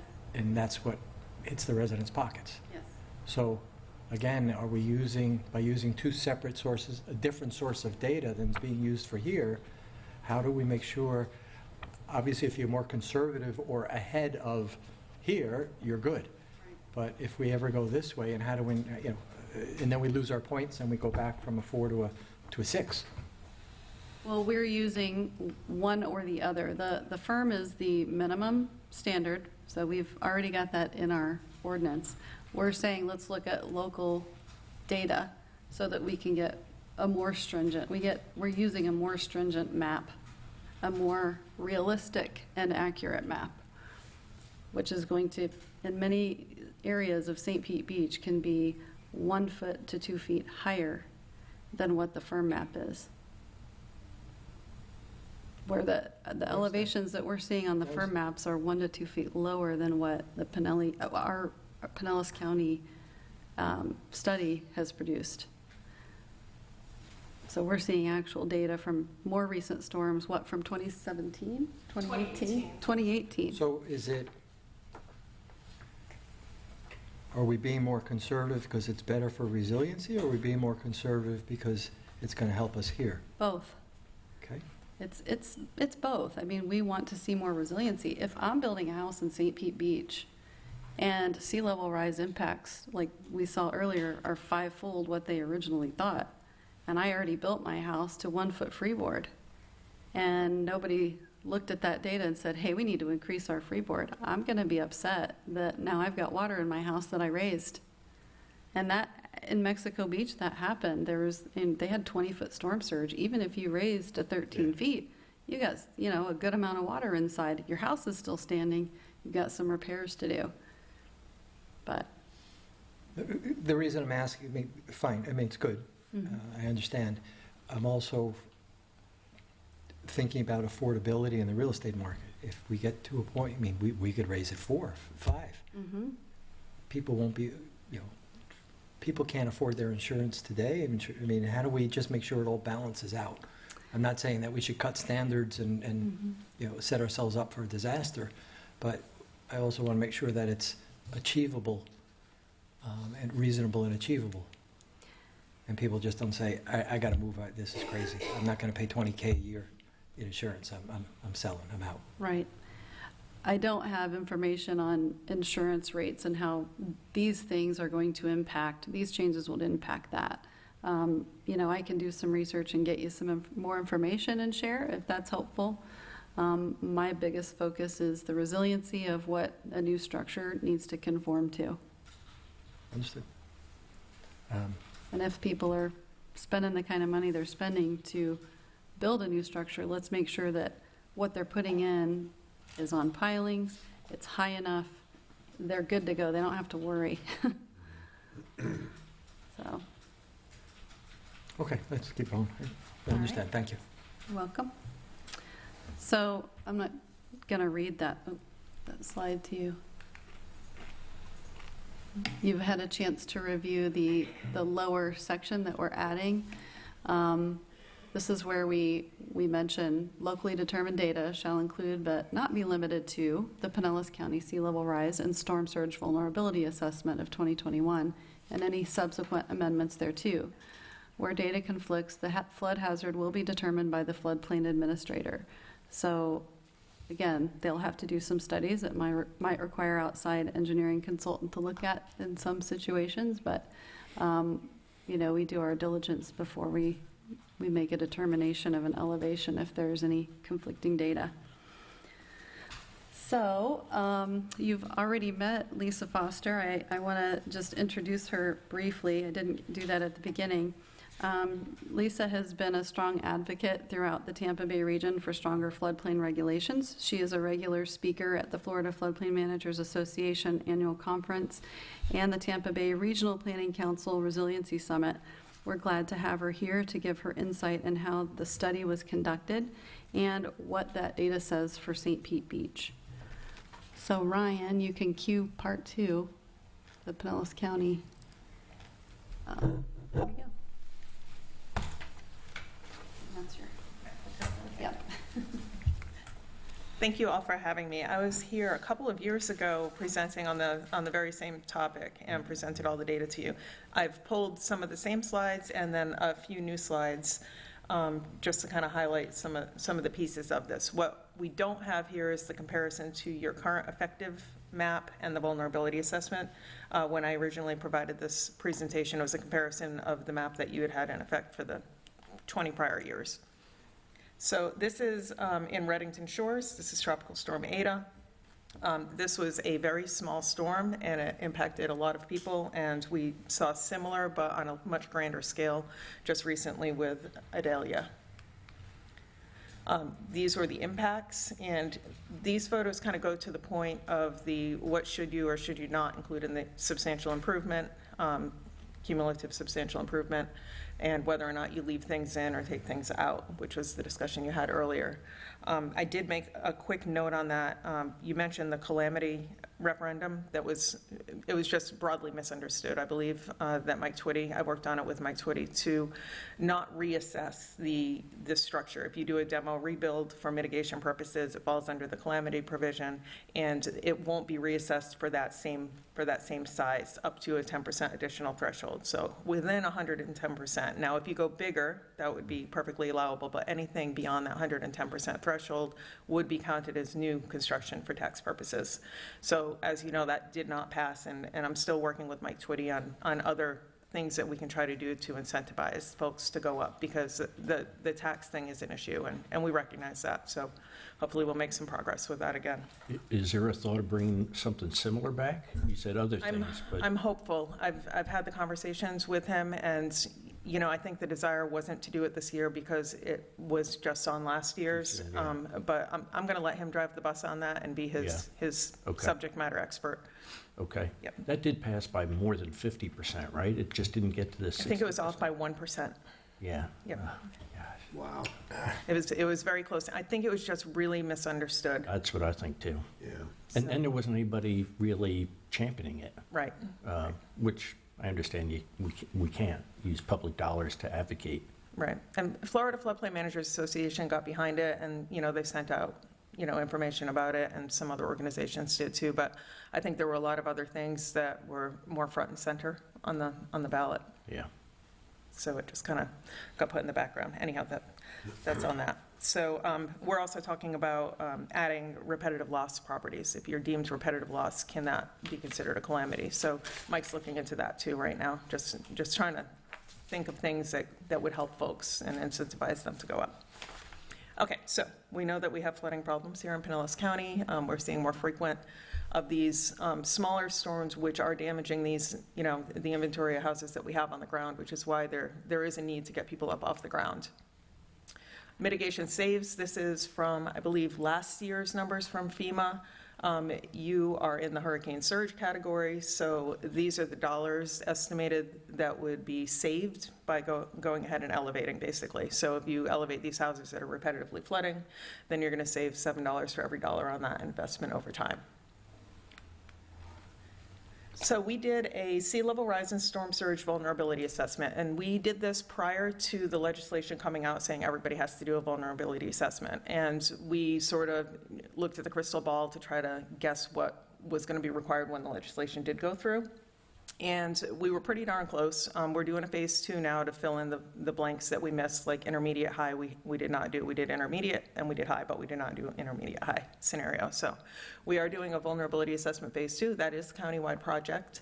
And the first part of this was to look at the sea level rise scenarios. So we looked at the multiple scenarios from a regular high tide all the way up through a king tide. So different hours per year of inundation, like 528 hours per year down to 1 hour per year of inundation, which would be your king tide.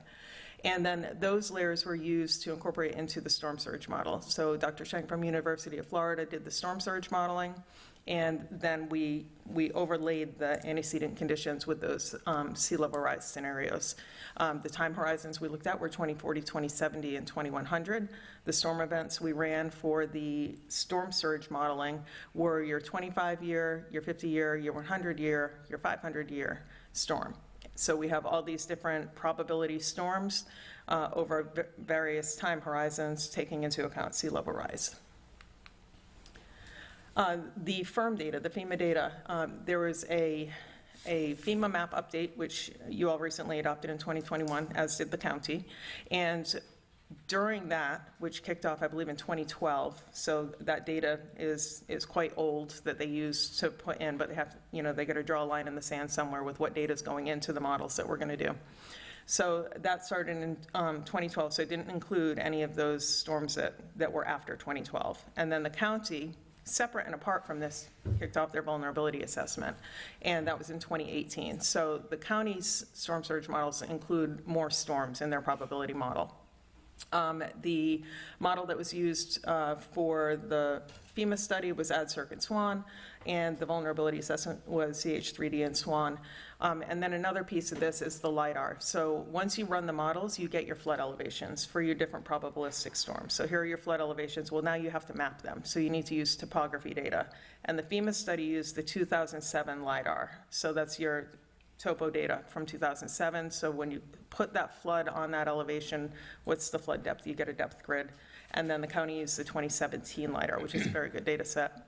So the county's maps, again, just a little bit more current, using more current data input, a little bit more progressive modeling, and mapped out on more current LIDAR.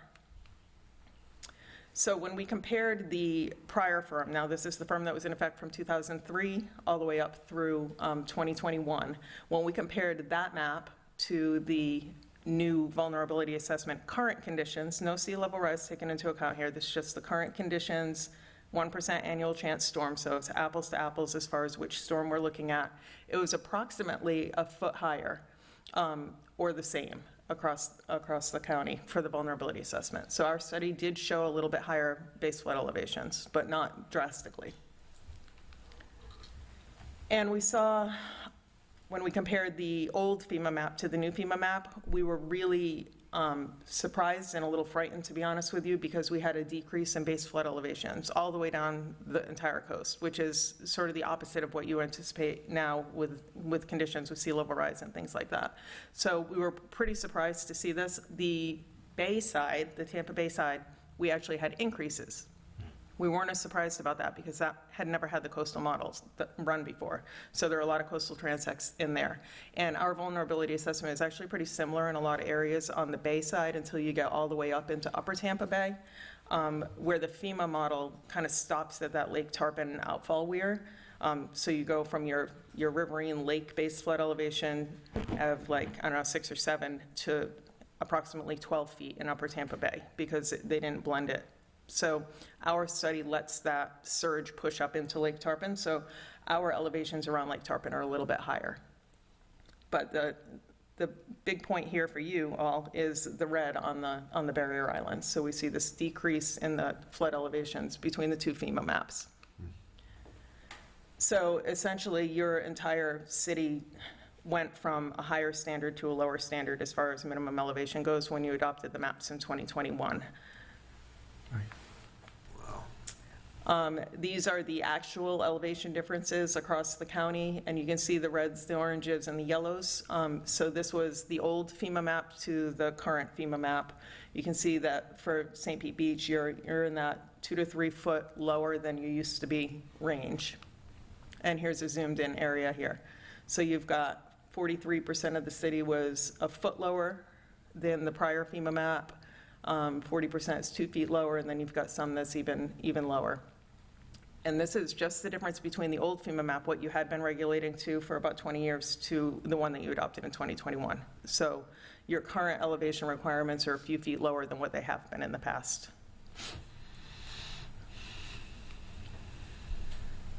Okay, so this is, like I said, we're about a foot higher, a foot to 2 feet higher countywide from the old FEMA map to our study. This was the difference from the old FEMA map to the vulnerability assessment. So you'd be going a foot or 2 higher than what your old map was if you were to go with the vulnerability assessment. Now, keeping in mind the new map is 2 to 3 feet lower, and this is 1 to 2 feet higher. You're talking probably 4 or 5 feet higher than what you're regulating to now, and I'll calculate that out and send that over to you so that you can see exactly what it is, the current FEMA map versus the vulnerability assessment. But it's going to be much grander than 2 or 3 feet lower or 1 or 2 feet higher because it's both combined. Because you went from building here to building here, and now if you do this, you're going to be building a little bit higher than the old one. Should I pause for questions here about the data? No? Okay, this duplicate, sorry. These are the storms that occurred between 2012 and 2018 that were not included in the FEMA study. And those photos on the bottom left there were Tropical Storm Hermine on the barrier island and then inland on Cross Bayou. So this is just that comparison of you're building lower now than you were before on the left, and had you adopted the vulnerability assessment at the same time as the firm, you would be building 1 or 2 feet higher than you used to be building. And for perspective, I pulled the slosh model in. Now, keep in mind the slosh model is not a probability model, it's a deterministic model. Cat 1, Cat 2, Cat 3, what's the storm surge look like? The reason I pulled this in is I feel like people think in terms of storm surge, and we have a 7-foot storm surge coming in, so I just put this out here as a comparison. So I just clicked on one spot in that orange area, which is 2 feet lower than what the old base flood elevation was that you would be permitting to now. And if you look at the current FEMA map, it comes to be about 3 feet deep in that spot. And our vulnerability assessment is about 8 feet deep in that spot. So there's your 5-foot difference. So 3-foot depth with this particular storm versus 8-foot depth with this particular storm. That's the new FEMA map compared to our vulnerability assessment. If you look at the slosh model, a category 1, they would estimate about 5 feet deep. So your new firm is not really even preparing for a category 1, worst case category 1 storm. The Cat 2 storm, worst case scenario, Cat 2 storm is 9 feet deep. So the vulnerability assessment will get you almost to the Cat 2 worst case scenario. With your freeboard, it definitely will. So that's just for perspective with, a Cat 1, 2, 3 storm. And I hope it doesn't confuse you because they're two totally different types of model. I just put that there for perspective. Okay, insurance. And hopefully this will help you out a little bit. So the distance to the flooding source. Everything in St. Pete Beach is close to the flooding source. So that variable is going to be high. Your first floor height, your foundation type, and it looks like you all are entertaining going with VE zone foundations across the entire town, which is good because, we can elevate all day long, but if we don't have the proper foundation, it's not going to be successful. So putting those deep pile foundations and getting these houses up higher off the ground is a good thing. And then the replacement cost value is another factor. So we talk about cumulative substantial improvement and people phasing out their projects, building additions, doing renovations, putting on new roofs, putting in new hardened windows. All that adds to the value of the building, which will also increase the insurance. So just food for thought for the things that are going into the new methodology for insurance rating. This is the slide that we presented to our commission when we went through this back in 2021. So it was, we can do nothing, and we're going to be permitting things to be built lower than we have been for the last, 20, 40 more years. Our maps from the 80s were also were also higher than these new maps that came out. So, we're talking at least the last 20 years, if not longer. We've been regulating to a certain elevation. The new maps came in and dropped it. So if we do nothing, we'll be building lower on half the county. Of course, not the bay side because it increased on that side. Hold the line. We estimated to be, if we adopt the vulnerability assessment, because we're on average a foot higher with the vulnerability assessment than the old map, we're going to be basically building the same elevation if we don't put freeboard on that vulnerability assessment. It's just whatever the elevation in this study is. And it would be the higher of those two things. Or we can actually integrate the new data. We have this new data set, why not use it? We know that's the base flood elevation, so we go with the higher of the two base flood elevations. We keep our existing freeboard. We have 1 foot in the non-coastal areas. We have 2 feet in coastal A zones and B zones. So that was the option that our commission went with. They said, let's just go with best available data. So we're gonna go with the higher of FEMA or the vulnerability assessment. Other options we gave them, use the future condition. What's the 100-year storm in 2070 look like, based on an intermediate sea level rise, not the high curve, not the low curve, that middle of the road. Or you could look at 2018, a bigger storm, a 500-year storm instead of the 100. So they chose, on balance, to just say, let's use best available data, keep our freeboard where it's at. And City of Clearwater did the same thing. Bel Air Shore did a little different. They went with a solid elevation for the whole town because they're only, I think, 50 houses or something. So they went with the vulnerability assessment elevation. Mayor, do you mind if I ask a question? Sure. Because it comes up a lot in different various boards that deal with things. So assuming that the commission does want to integrate the new data in the jurisdictions that you've presented, how does that affect the overall height of some of these zoning districts? Because essentially, maybe there's a 25-foot cap, but the more we raise the BFE, the more that 25 is going to get, surpassed. So, I mean, do they have it to where it's a 25 max regardless of where the BFE is, or have they been fluctuating the heights as well? So I did look into this a little bit. There was some legislation that kind of circled around last year that talked about, avoiding that squish effect, basically. So if you're saying you have to build to this elevation, your height restriction starts from that required elevation. So if you're saying you have to build up here now, well, you still get your 25 feet on top of the up to here so that you're not discouraging people from going higher. Because, if somebody wants to use a design flood elevation, for example, say they want to build to the 500-year storm, and it's, another 6 inches higher than your base flood plus freeboard, they should theoretically be able to go to that 500-year storm event to better protect their property and not deal with losing a lot of height. Now, as far as your zoning districts go with how high in the sky are things from the ground, that's different, because the communities that do measure it from the ground, I'm not sure how they're even managing that because of the fill issue, right? You bring fill in, now you can go higher because that's being measured from the ground. So, you know, are they saying, well, you can only build to, I don't know, 50-foot NAVD, and then however much fill you bring in? You know, I think it just varies by jurisdiction is what I saw when I was looking into it. The county's looking at it from what's your minimum required elevation, and we're gonna go up from there. I think our height definition is based off base flood elevation, isn't it? So So if we change the base flood elevation, that it pretty much keeps it even citywide, but I just know that with like historic preservation and Passive Grow and some of these other boards that I sit on, it's been kind of like, we always thought 35 feet would be 35 feet. But when you're measuring from BFE, essentially the point is 42 feet at this point in some areas. So then you're gradually going to see higher buildings across the city the more that BFE goes up, because it's not going to go down at this point. So I was just curious to see what other jurisdictions were doing. What makes the most sense to me is you have here's the elevation that we're making you go to just to make sure that your property is protected, and, you know, we're going to be a resilient city or town, and from there you have whatever your height allowance is. And that's kind of what we do now. Yeah. Citywide. And I'll mention, city of Miami Beach, when we were down there, I was actually, your building official was down there too for the FFMA conference.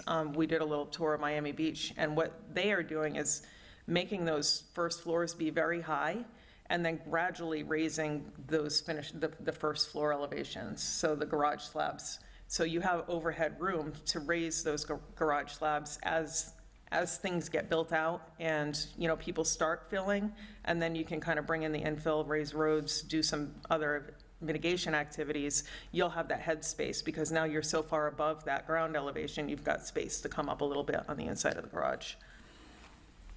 Just food for thought. Yeah, no, I was wondering about how to do that, because, you know, we have the issues in places like the Don Cesar area that are super low, and the ground is too low. Yep. They don't even have drainage. There's no drainage pipes. It's all surface flow. So I was thinking that, boy, it's a shame if people are building new homes, and then at some point in time, who knows when in the future, 10 years, 20 years from now, the city says, hey, we've got an idea. We're going to build the roads up now that everybody's building new homes. We need to build and it would have been nice to think about that ahead of time to kind of stay ahead of that. Right, so if your first floor, though, is high enough, because I think building code is 7.5 feet for garage overhead space. So let's just call it 8 feet for even math. So say you have to be 8 feet off of wherever your garage slab is as a minimum. Well, if you're going 12 feet, now you've technically got some space to raise the floor up as all the rest of the things are getting elevated. And, you know, you had the discussion about the seawalls. Tampa Bay Regional Planning Council came out with a model ordinance a couple of years ago, or last year, that talks about different options for, you know, living shorelines, kind of hybrid seawall living shorelines, and then seawalls. And it does speak to looking at the adjacent properties. So your building department's doing all the right things with evaluating it on a site-by-site basis, so that wave deflection doesn't, you know, get pushed aside too much, you know. We've been working with Tampa Bay Regional Planning Council. I said I'm the city's representative on beautiful. that, so we've been working that together. And actually, we've been working on a living seawall down in Passive Grow. Nice. It's been funded, so Very that good. public seawall that runs on the intercoastal side. Good job. Yeah. So that was the elevation, the options we gave them. So we went with the best available data. So you're going to go with the higher of the two. We can't go lower than FEMA. So on the Tampa Bay side, our elevations are actually lower in the upper Tampa Bay Oldsmar area for unincorporated, well, incorporated too, but we only have unincorporated in our code.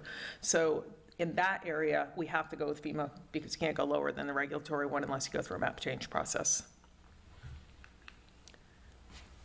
Okay, so the coastal A zone, and I think you guys are already planning to do this citywide, so it would just be, you would be on the modified version, and this is for the foundations that we talked about, deep pile foundations, just to make sure that, you know, when that wave action comes in, it's not taking those foundation walls out and dropping the structures. You know, you've spent all this money to get it up extra high, elevated, you don't want that wave action to take out the building. So the post piles, piers, which you have in your proposed code for the town would be in the number 3 category. And I guess that's my last slide. You guys have questions? No? Any more? Good, thank you. Thank Thanks you. for coming out here today, Oh, too. of course. I took a couple of notes as you were asking questions. Did you want me to address anything else that I noted? Did you have something to add to our questions? So you had asked a question about grants and like helping people elevate, and if they're not a repetitive loss property, they can't get a grant. And the Flood Mitigation Assistance Grant Program, which usually we get the notice of funding for in the summer. Now, the county hasn't done this yet, but we're looking at doing this. You can take a group of structures, whether it be a rep loss area, which might only have 2 or 3 actual repetitive loss structures in there, but they'll do a cost-benefit analysis on all of the houses that you kind of batch into it. And if that cost-benefit analysis works out, then you could potentially get that funding. But, like it was pointed out, they're reimbursement grants, so the homeowners would have to, sign a contract with the city. They understand that they're responsible for the match and for coming up with the upfront funding and stuff. But I think there is potential to qualify more than just rep loss properties with some grant funding. And that's a county program? No, that's the FEMA program, and every community has to do it on their own. Okay. So like the county can't do it on behalf of the city. It's by NFIP community number. And what else did I write down? The cumulative substantial improvement is a tough discussion. And grants to raise, demo, or build on top. So I was just going to frown upon build on top on a barrier island because of the not having the post piles piers. And I mentioned the calamity clause. That was it. Thank you. Thank you. Thank you. Thank you.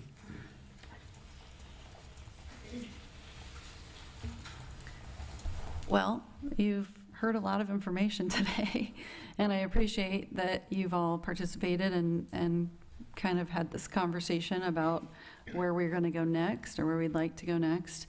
I anticipate that as you think these things over the next several days, you'll probably have questions, and I think it would be appropriate if you want to send those questions, to me, copying the clerk and everyone so that we have all that information shared equally. I'll be happy to respond to additional questions that you have. We would like to bring this to an agenda for first reading as soon as possible. So that was the idea behind having this workshop, is that you've kind of had some time to work through and talk through some of the issues. And then you can have additional conversations, obviously, as we move on.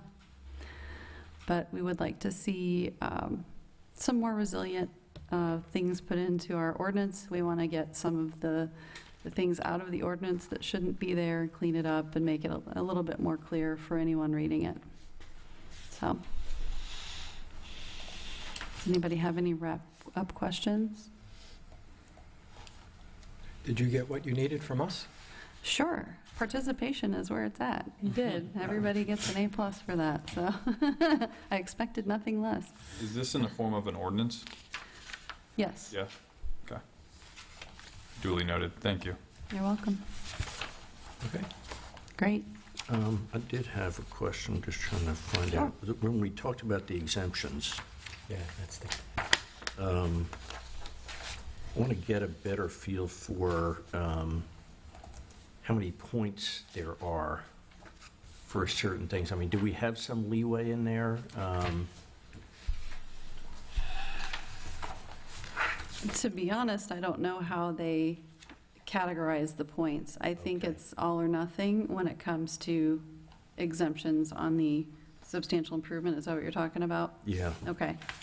I can find out from our specialist if there is any leeway, but I remember when he came to visit us early spring, he said, yeah, you're not getting points for that because you've got all this other stuff in here.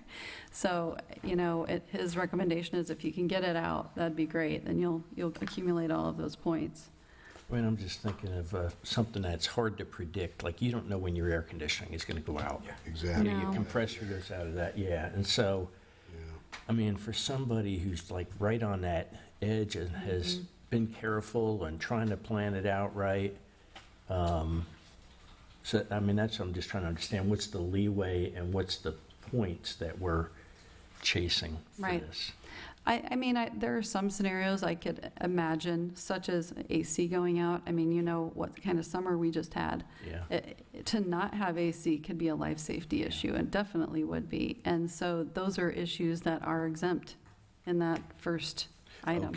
Okay. So, I mean, you know, I'm not the floodplain administrator, but all of these things are written in such a way that these are to be determined by the floodplain administrator. So, yes, I think they consider, oh, wow, AC goes out, yeah, you need to do that. They're not going to Okay. necessarily push something like that. But also, you know, that's why we do the preventative letter. Yeah. Here you're getting ready to do all your renovations. Yeah. Be thinking about the other things that are going to happen to, you know, need to be addressed in the next 5 years so that you don't get to that point where you're really pushing. Yeah, but you can Over have, it. I've had it before where a lightning hit my compressor went out and it fried the Yep. thing, and that's exactly what the AC guy said. You could tell it was burnt. Yeah.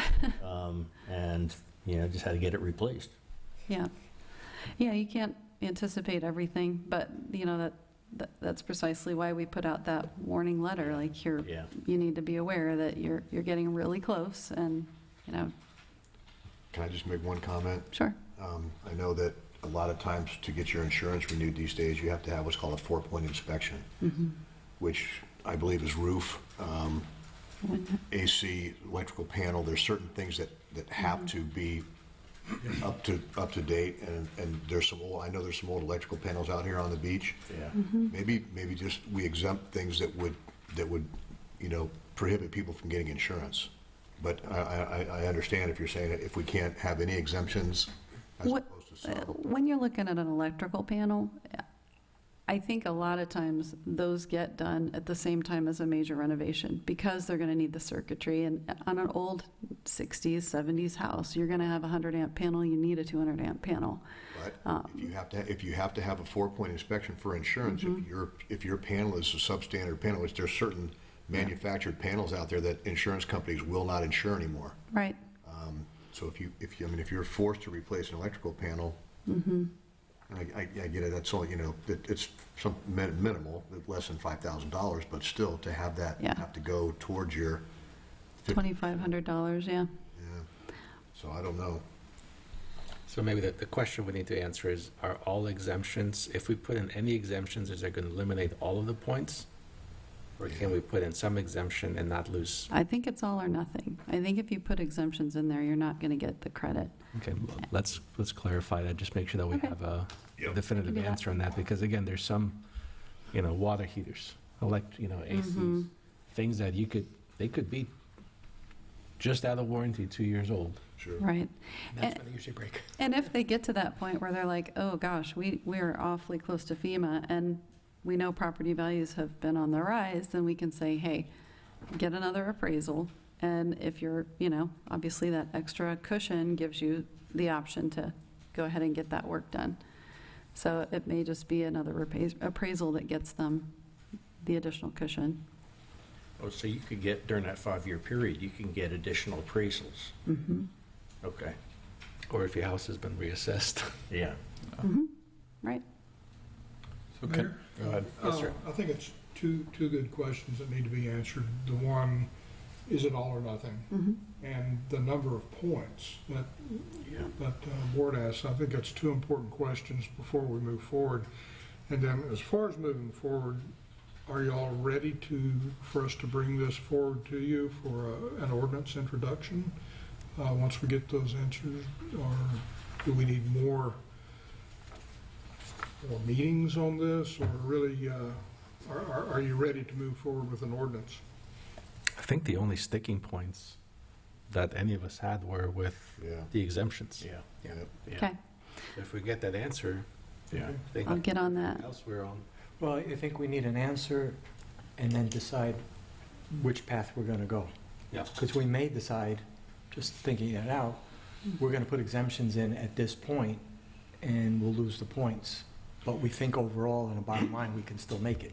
I would suggest we get those answers and then we can make that an agenda item for discussion at a regular meeting to get our staff some direction to move Okay. forward at that point, if that works for you all. Perfect. Great. All right, I'll work on it.